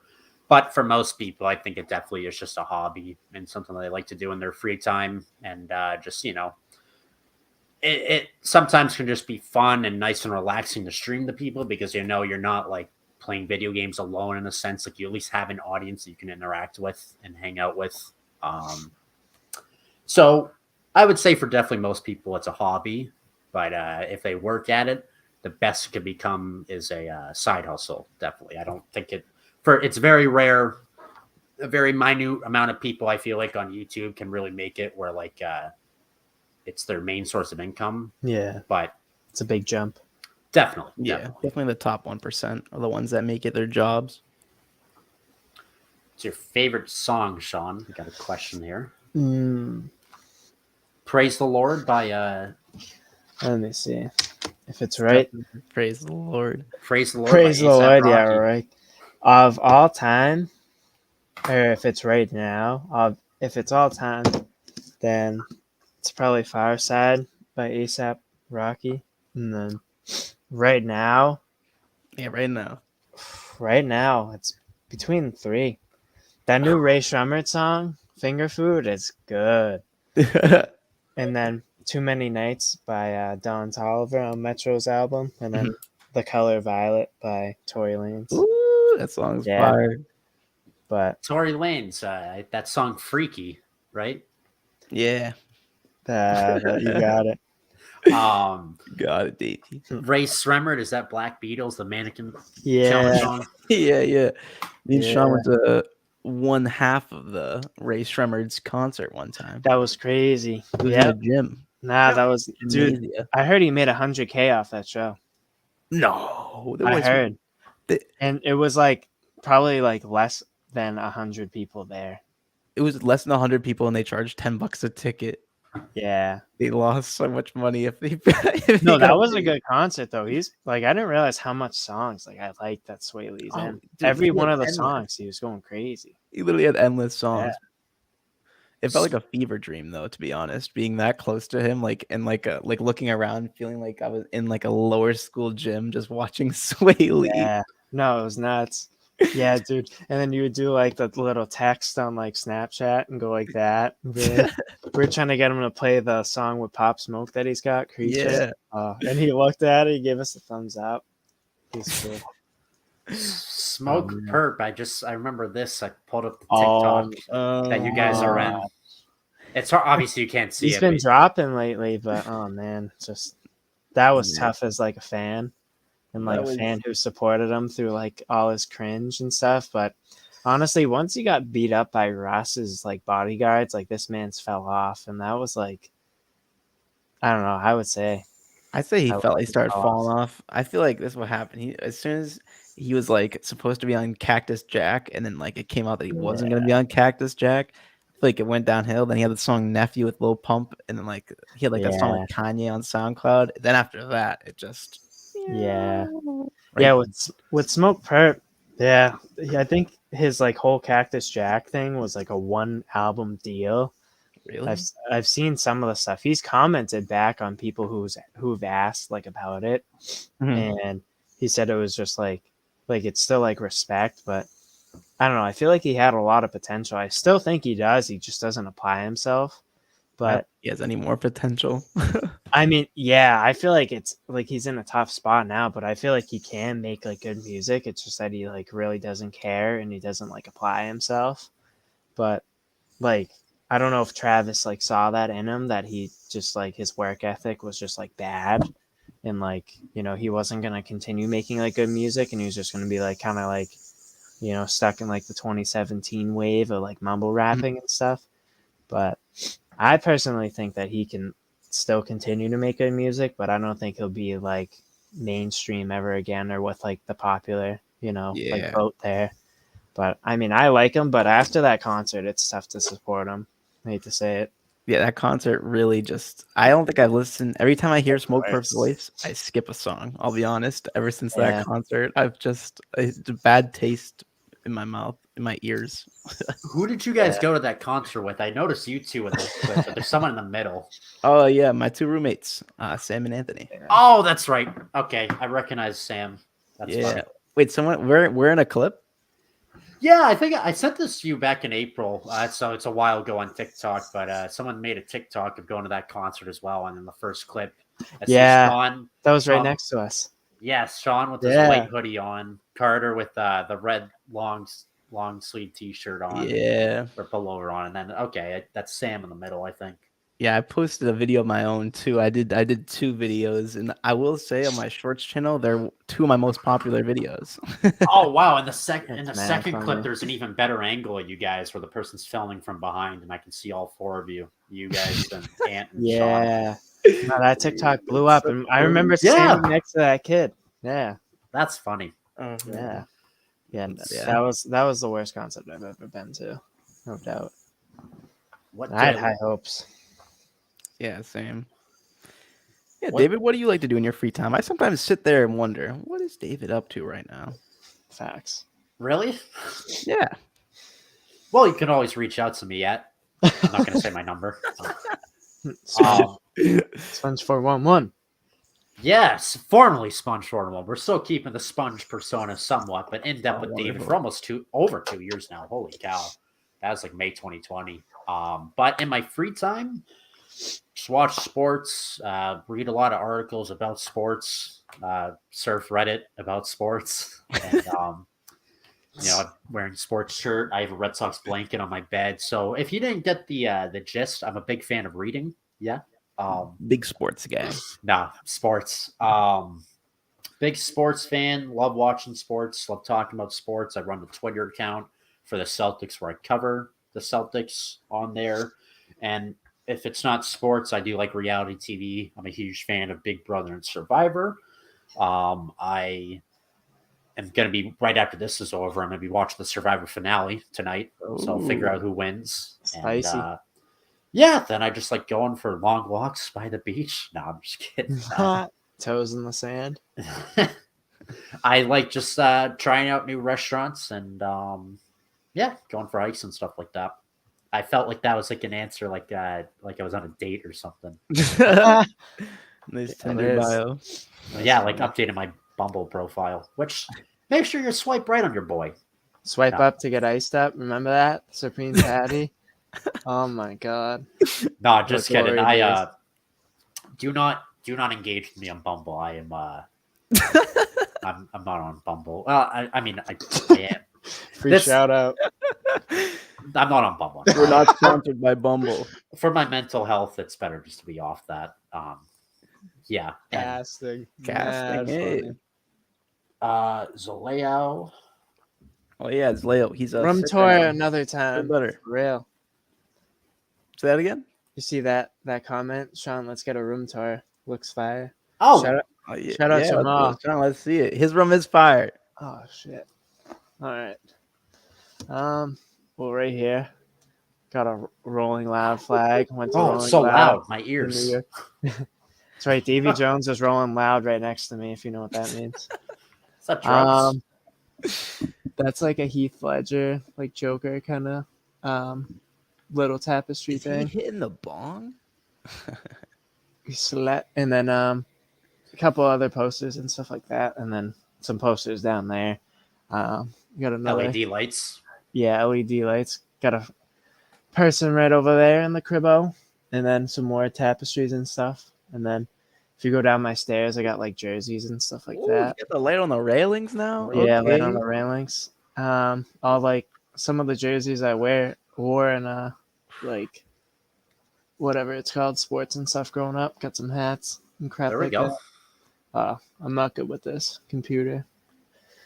It's And very then so TV much more right full. there and stuff too. But yeah, That's got a nice. futon and stuff. Call it the apartment. But yeah, that's a little room tour. We can go into more depth some other time. Maybe when course. it's more light out and stuff. But shout out Jamal. Wish my room was that fancy. I got nothing but this one tapestry. I got lucky. I intentionally closed my closet doors because I don't think anyone wants to see the mess that is my closet. But slowly but surely, we are cleaning everything up as I'm moving home for good. But Yeah. now we're going to get into sports. So Ooh. we're going to talk Celtics first, then Bruins. We're not going to talk about the two other dumpster fires in Boston. Red Sox and the Patriots. Can't believe it. Terrible.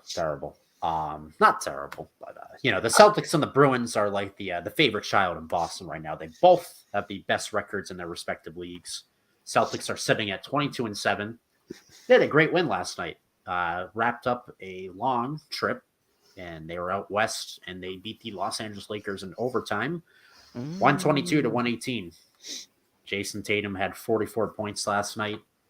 He's just having such a great MVP level season at just 19 years old. Jason Tatum's only 19. It's crazy. Forgetting about that. I know, it's crazy. Jaylen Brown had 25 points. Marcus Smart had 18. And for the Lakers, AD, Anthony Davis had 37 points. LeBron had 33. And Russell Westbrook had 20. But other than that, they got little to no production. So AD's been on a tear, though. He has been. All the jokes that were coming out, like Anthony Day-to-Day Davis. Yeah. He gets hurt a lot, which is true, but it's just not his fault. Took it personally. Yeah, he's been balling out. Westbrook's having more fun. He's coming off the bench. Yeah, I heard Westbrook's doing way better. He's like embracing his role now. Like he's coming off Finally. the bench, right? I know.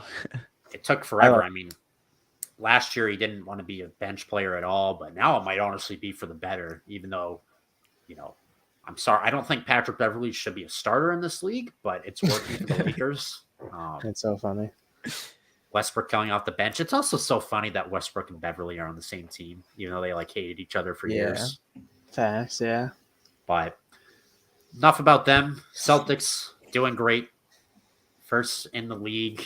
Just a season after a NBA Finals appearance where we took the Golden State Warriors for 6 games.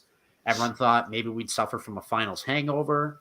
Obviously, Robert Williams had an injury. Danilo Gallinari is going to be out for the season. And we had the whole situation with our coach. So these are all the types of reasons that could be reasoned, be correlated with the Celtics regressing this year. But the Celtics are doing great. Yeah. Our new head coach, he's the interim head coach, but will likely be the new head coach any day now, full-time. Joe Mazzulla has been great. Celtics went from having the best defense last year. They had the best offense this year. And our defense is only getting better. And Robert Williams is coming back soon. So, Time Lord. Yes. Hopefully I'm getting a jersey of his for Christmas. I'm looking forward to that, hopefully. Ooh, that'd be pretty nice. The Celtics are looking great, Carter. I know you're a Celtics fan. Your takes on the season so far, 29 games in. So I haven't really been watching too many games, but I'm keeping up with fantasy because I'm in a fantasy league. And, trying to keep up. Having to update my roster day to day, just too time consuming. So I was kind of slack on that. Same with our fantasy hockey league that me and Sean are in. You should trade me some players, please. I'm 0-9, by the way. I'm 0-9. I am 0-9. Yeah. Send me your best players, please. But no, the Celtics have surprised me this season. Like you said, I thought they were gonna be in a slump. After making it to the finals, I was like, no way, this is how they're gonna go out. It's gonna be so sad if they just slump back down to just being a 5th, 6th, or 7th seed team. But them being first, in the conference, it's crazy. Above the Bucks too. I feel like they have probably the best shot at getting out of the East. Like the Cavs unexpected come up this almost this semester this year. I feel like they definitely like were a surprise team, but I think the Celtics have it like in the bag for the East. Really? You think it's in the bag?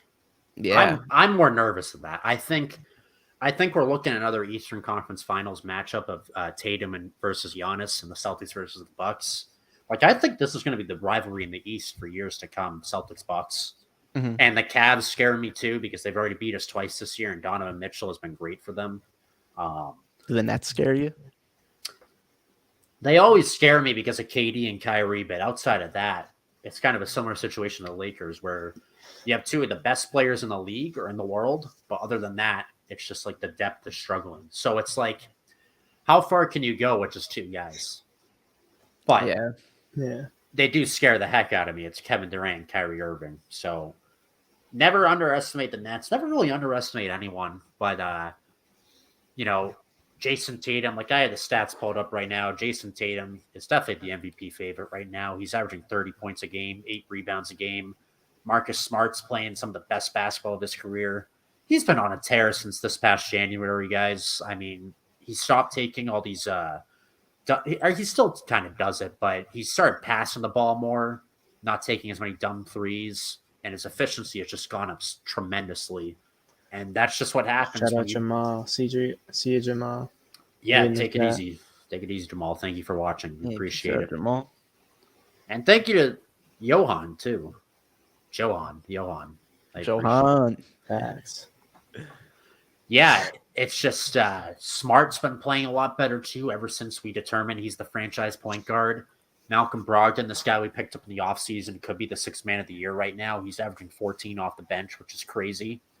I mean, everything's just going right for this team right now. And as we know with the MLB or with any sports season, it's a marathon, not a sprint. So hopefully we can keep up with this pace across the whole 82-game season and then raise banner 18 because the way last season ended was tough. I mean, we got so close. It was such an up and down season. We went from being the 11th seed in January to being 2 wins away from a championship in June. That's insane. Yeah. Yeah, that must be why I have so much confidence about the team. Just like the fact of where they were last year and like where they're at this year. Like I feel like they're just like ready to run it back. Oh, this is the most focused Celtics team since the Big 3 days. And I'm not talking about us. I'm talking about Paul Pierce, Kevin Garnett, and Ray Allen. That's right. So we'll just have to see what happens. It's I don't know if there's ever going to be any issues with having a rookie head coach and that there's inexperience in like the playoffs when it comes to that, because our head coach, he's catching a lot of flack right now because he like does not like to call timeouts. He's like a high school coach where he's just like, no resting, keep running. Oh boy. His philosophy is I like to have the players figure it out on the court because they're going to need to do that come playoffs. So he refuses to call timeouts. Like Celtics games are like 2 hours. They're super quick now. Because our coach just does not call timeouts. It's so funny. Oh man, I didn't realize that. I need to watch that. Same. Yeah, so like I remember 2 games in a row. It's like a few weeks ago. Both games were 2 hours long, like on the dot. Dang. Yeah, for me, that's kind of like what deters me from watching is that it'll be like 2-2, it'll be like 6-8, and then it'll be like 14-8. And at first, when I first started watching basketball, I didn't understand like why timeouts are used in the way they are, kind of like to like stop momentum. Is that correct? Yeah. So, I mean, as like I learned that, I'm like, geez, they call a timeout every like second. And once like a guy starts cooking and doing well, it's like there's a timeout. So it's like once like the best part comes, they call a timeout. And that just kind of, didn't really like sit with me, right? So I don't know. That's kind of really why like I stopped watching is because like every like, few minutes, 30 seconds, there's a timeout, and then you're on a commercial. You know what I mean?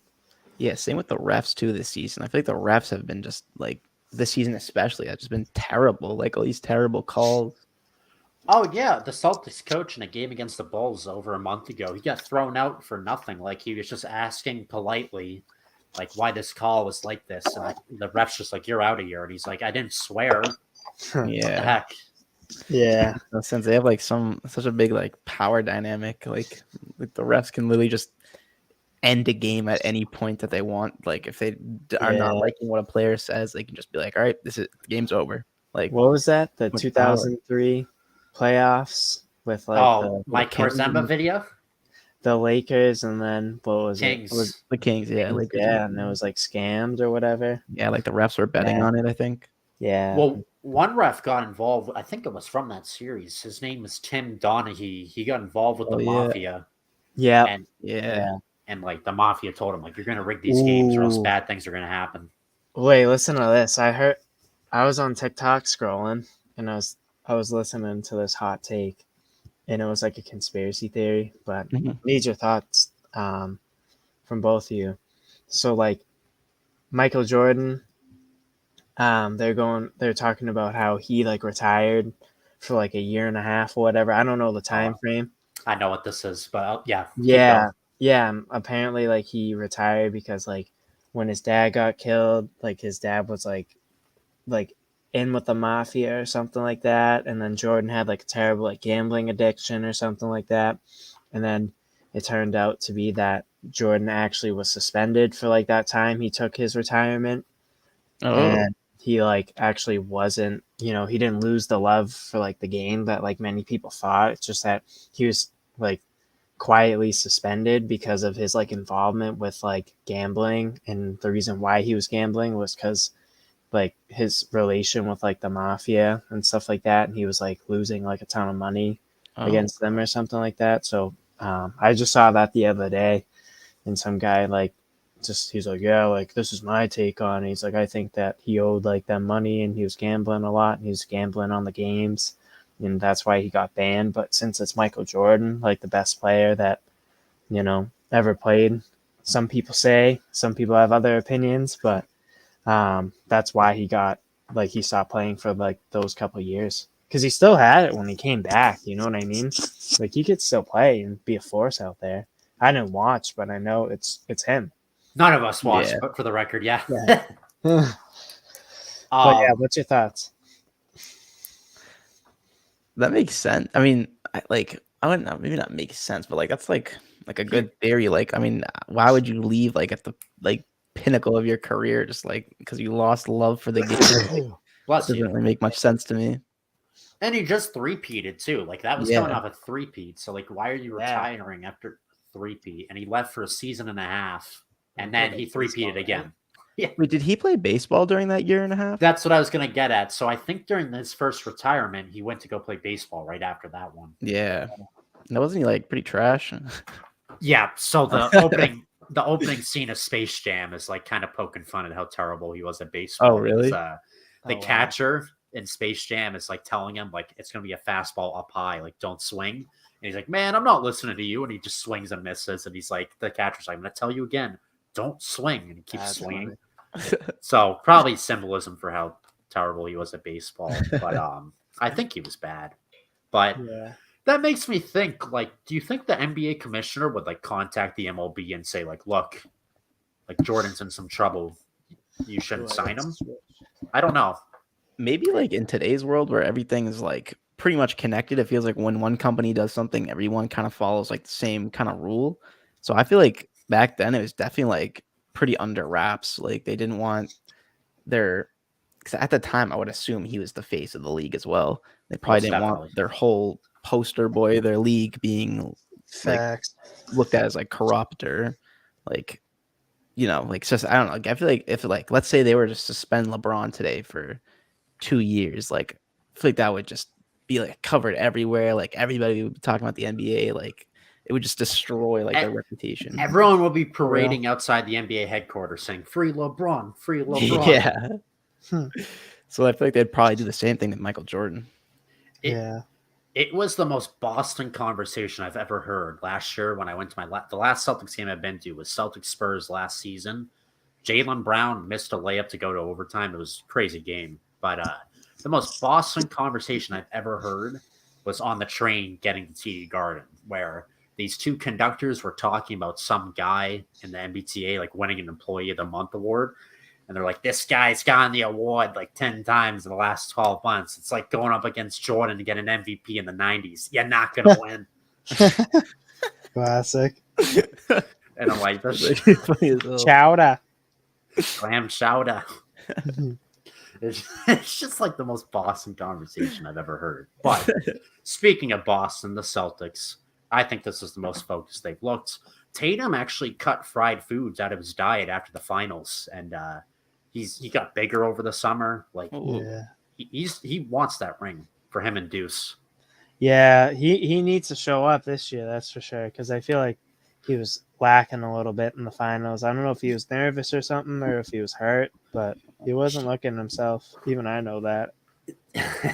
Yeah, Andrew Wiggins did have his way with Tatum in the finals, but Tatum, everyone's kind of over dramatizing how bad Tatum was in the finals. Like Jaylen Brown was clearly the better player between the two in that series, but Tatum still put up 22 points and 7 rebounds throughout the series on average. That's a good average stat line, but he was playing injured. I just re-listened to a podcast about this today where part of his wrist bone got chipped and it got aggravated during the Milwaukee series, and it got so bad that he was like losing color in his hand because of the wrist injury. So he was playing injured, but he even said himself, I think that like that's no excuse. Decent excuse. It is a decent excuse. But later in that series, after that happened, was the game 6 where he dropped 46 points against Giannis. So he did that on a bum wrist. And then I could tell even after that, like the Miami series, he wasn't all right. And then the Golden State series, everything just kind of came crashing down. And another thing, last thing on the Celtics is I underestimated how much that finals loss like hurt the team. Because I was just thinking that all the players would just be like, dang, like we were so close, but like the future is bright for us boys. Like we're going to be in the mix for years to come. And we finally got over the hump. We finally made it back to the finals. Tatum said like, it was like a nightmare right after the finals, which I expect, but like he said the night he got home from the finals, he just stared up at the ceiling for like hours and just felt like crying. And the whole summer was just torture for him because everywhere he went, everyone was just reminding him of the finals and like telling him good season. But like, that wasn't enough for him. You know, you don't just make it that far just to, lose. Yeah. It's an 8-month journey. I mean, NBA starts the season in late October and you're playing until late June. That's insane. Like 8 months just to come up short. I underestimated how painful that is. I think I'd rather get first rounded than losing in the finals to game 6. Right. And Marcus Smart said the same thing where he'd have nightmares over the summer just thinking about the finals. His girlfriends had to tell him like stop watching film on the finals because like he just gets so mad about it. Fans have come up to him in Boston saying like good run. Like, man, those players, Jaylen Brown, he every workout he did over the summer, he did it in the final at the shoes he wore in the finals until they wore out and like bursted open because he wanted to motivate himself. Oh wow. Yeah, I saw the other day on TikTok that LeBron said in like a press conference once. I think it was the 2015 one because I was reading the comments and then like he said this and then the next year he like made like the biggest like history ever from coming back from like 3-1. But he said he's like, I'd rather not make the playoffs than go through the playoffs and lose in the finals. Mm-hmm. Yeah, because he's lost 6 times. He's lost 6 times in the finals. Yeah, man with experience. For real. Also, when the Bruins lost the cup 3 years ago, I remember like the day after they lost, they actually celebrated and like went out to like a club and stuff like that as a team. And really? Yeah, I believe so. And a lot of people were like giving them crap for it because it's like you lost, so you didn't win. Why are you celebrating? And they viewed it as, like we came within 1 game of like the championship. You can't speak down on like the season we had and everything like that. And that was a great season for them, and they did come 1 game short. But I mean, the first like how I took it the first time seeing those like pictures and videos of them like having fun and stuff like that. I mean, it was kind of like, I don't know, like I didn't feel like right about it, but now like after some time, like I feel like, you gotta like enjoy like the highs and lows of the season, especially after that. And there was one more thing where like Joe Burrow said that he like went to a club after like the Super Bowl loss, and Joe like, he heard, Shiesty. yeah, Joe Burr, and he heard something from like Kurt Warner saying how Kurt Warner like regretted not enjoying like his time with his teammates after like the failures of the season. So just a couple of points there where like teams have lost and like, you know, still went out and enjoyed based upon like the season they had. So like, I mean, I respect it, like I get it, but obviously there's going to be a majority of people that like disagree with that and to like get back to like playing hockey or the sport or whatever. Yeah. I think it's like in the moment or right after you're trying to mask the pain by just laughing and having fun. But all those situations, all those players and all those situations definitely experienced shortly after, you know, feelings of pain and sadness and probably cried. I mean, you know, I'll always remember them cutting the Marchand after we lost to the Blues and him just crying. I think there's like a picture of pasta and like he was tearing up on the sideline, like pain. You remember those things as players, and you remember those things as fans as well. Yeah, I mean, back to Marchand. It's like I hate to say it, but if that man didn't make that line change in the last 10 seconds of like the first period, you know what I mean? He probably wouldn't be feeling that way. But he also he came within like inches of like the first goal, and that's all you need in like a game 7 like that is the first goal. And he came so close. It was like on a power play, and oh man, he just threw it like right in the middle of the net, and the like goalie got it when he was like outside of like the crease. Like had that goal gone in, we'd be talking about a different story right now. But it's too bad. I have never gone back and watched footage of Game 7 of that Cup Finals. Just like even though it's only been months, I have not watched Game 4 of the NBA Finals just because of how painful that was for the Celtics. We were up late. We were already up 2-1 in the series, and we were up late, and then Steph Curry had the best sequence of his career. And all the moments over the summer, too, like him at the SB saying, "I'm the proud daddy of the Boston Celtics." It's just like, and then like just a few days ago when the Warriors beat the Celtics, it's like, it's just all coming back. Wait, what did Curry say? Is he acting like he's like the man over the Celtics? So he was hosting the ESPYs, and Kevin Hart made the script for him. So it wasn't Curry's idea to say it. Kevin Hart, though. Yeah. And he's like, "I'm Steph Curry, host of the ESPYs, and proud daddy of the Boston Celtics." Oh, good. Oh, God. Which, I mean, Curry's nasty, but you hate to see it on your own team, so I can't really like argue against it. I mean, I like Curry, you know. It's so it was so frustrating dealing with the Warriors and their fan base after the finals. Like, you know, everyone thought that they were they might have been the underdogs throughout the whole finals, but like, let's be real. Everyone was picking them except outside of Boston to win the NBA Finals. So I hated that whole underdog trope in the finals. Granted, we were so close to, you know, going up 3-1. It's painful, but like, you know, all of this can be forgotten if the Boston Celtics get it done in June, and all of us will be at that parade. Just like, imagine going to 2 parades this year. It's a possibility. I think the Bruins are really I heard they're looking at getting Jonathan Taves. That's what some people have been saying. So let's get right into Bruins talk. So we'll shift gears. Bruins are 23, 4-1. Best record in the NHL, I believe that's correct. And they've just been an absolute wagon. No other way to put it. They have just been phenomenal under their new head coach, Jim Montgomery? Jim, you got it. Jim Montgomery. And they are looking poised and motivated as ever to get one more Stanley Cup with this core, which it would be a shame if this core were to only end with just one Stanley Cup. So I hope they get it done. But should be two. As I cry. But Sean, talk to me about all things Bruins this season. I mean, they're doing great. Obviously, they kind of had a tough one against Arizona the other night. Like, they're outplaying them like crazy. And then there was like a non-icing call, but it really wasn't icing. So that was tough. But they're doing real well. And I feel like they really do have like a chance. Like, it's probably like one of the most like talented rosters they've had like in years. You know what I mean? And I feel like they can really make a push.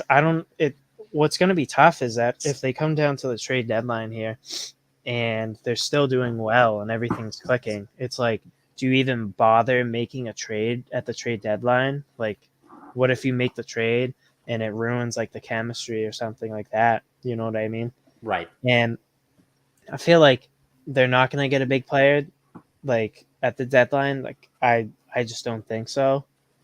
But I feel like it's just going to be like another depth piece. But at the same time, too, they already have like enough like depth as it is, like forward wise and defense wise. Like I don't think they should worry on goalie because I feel like either goalie could be a number one at this point. I feel like people are down on Swayman just because he has a couple more losses, but I think he's doing just fine. But that's just going to be an interesting thing to see unfold over these next few months.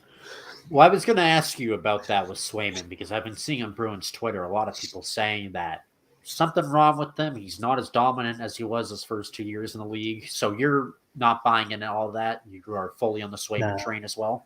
Yeah, he's fine. Like I think he's fine. Like he's been in like more losses than Allmark, but if you look at like the goals that he's let up, like they've been like terrible like opportunities against him.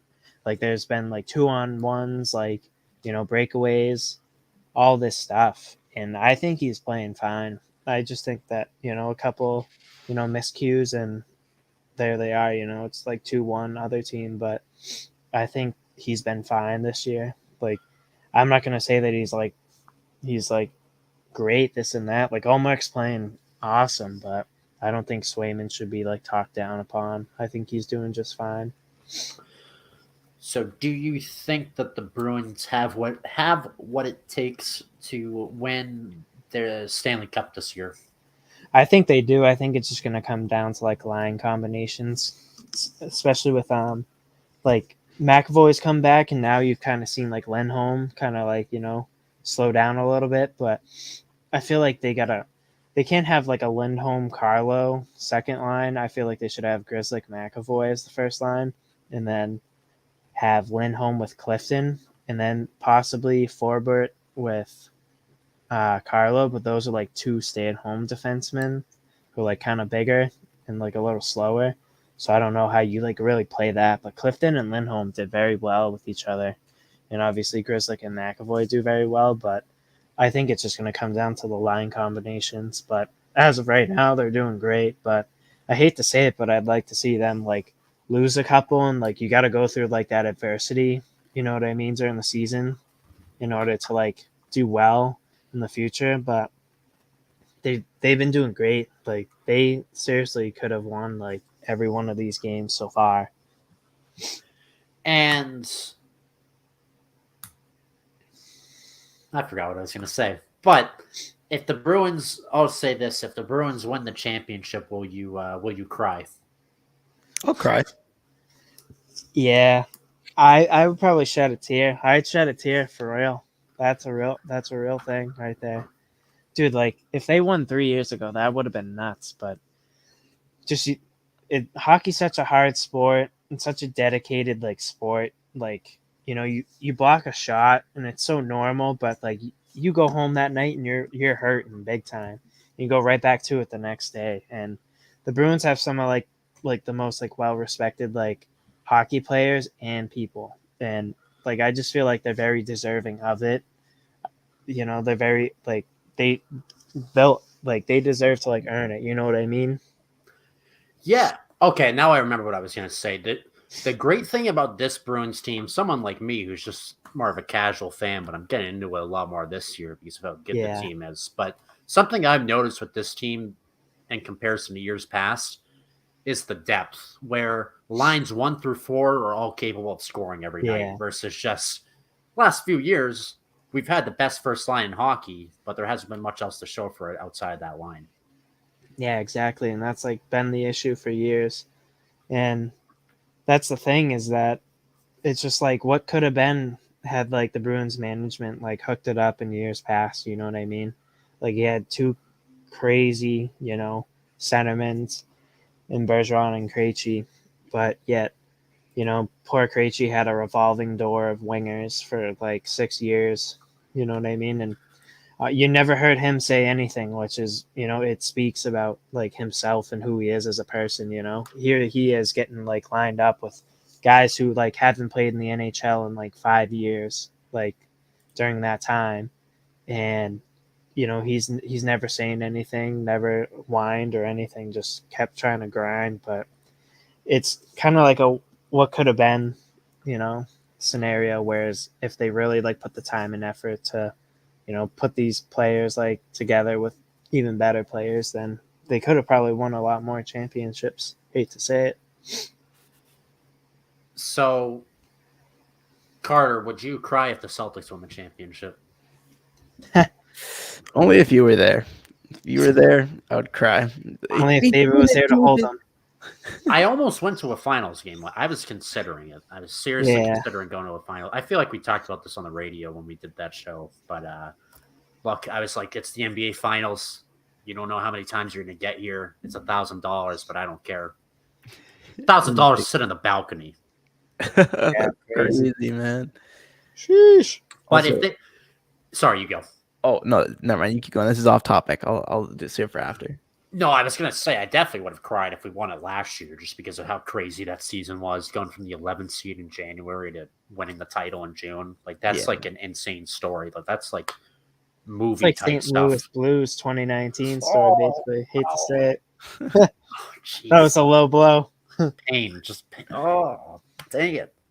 This season has an even better story though. New coach, brand new head coach. Yeah. Better story for terrible reasons. Yeah. Yeah, more entertaining story, I should say. If we get it done this year though, I might get emotional too, just how tough last year was. I mean, the Celtics also haven't won a title since 2008, and it wasn't until last year that we had been in the finals since 2010. So this has been a long time in the making, and I feel like it's similar to the Bruins too, where we haven't won coming up on 12 years now. So definitely get emotional if those things happen. But that's going to wrap it up with all these topics, and I'll leave it to Carter now to say what you wanted to say. So I think I can share my screen on here. I have the clip of the Among Us game. Oh, okay. That we were talking about, where Davy Jones gets backstabbed by some twins. Do you have permission to use it? Yeah, I do. I think I do this. Let's see. This is a great way to end it. Oh, yes. Can you guys see that? Oh, you guys seen Among Us? Do you think you'll be able to hear it? Let's give it a try.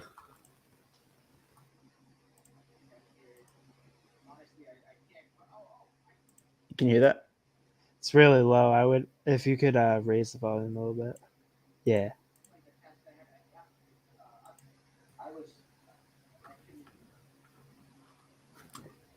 Oh no.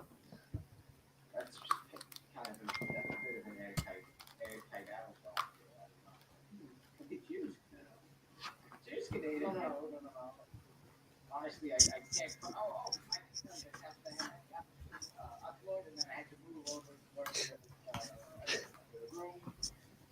That maybe to do the download or whatever, and then the cafeteria and then body. And we got 25 seconds. What are we doing?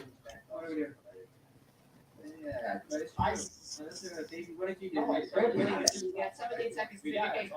I said mine because the security and I was walking my way over to the room right next to it. Oh, he's a real one. He didn't vote Davey out.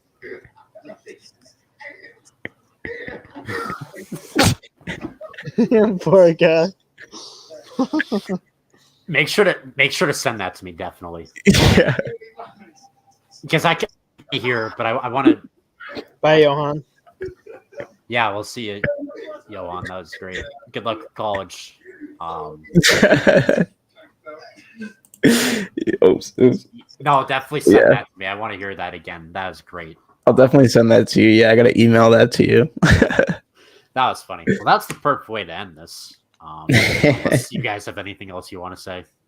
I'm good. All I got is I'm doing a little stream in an hour or two, so you'll see me live again. That out. Carter Biss Carter, Carter, and Bis, BIS, capital C, capital B, all together, no spaces. Heisman, Make sure yep. to check that man out below. Sean, do you have any closing remarks? Thanks for having me, Davy Jones. Biz Nasty, always a pleasure. Always a Of course. pleasure to talk to you, Sean. And we just hit the 2-hour mark. Wow. With On no fire. PSAs or no music breaks. That's right. It's on fire. So we're going Pressure. to try and make this a weekly thing. Hell yeah. Sure. Just once a week, we're all going to get together and try and talk. And that's going to do it for us. Thanks, everyone, for watching. This was, and I really do mean that. Thanks, everyone, for watching. We got a lot of people in the chat today. A lot of biscuits. Shout out to all you guys. Shout out to Sean and Carter for joining me on this episode. We're gonna be right back at it next week. We're gonna have a show name by next week. We'll get on For that, sure. and we will talk to you guys next time. Everyone have a great night. Take care, and we will see you soon. Doodles. All right. Peace out. Hey, guys.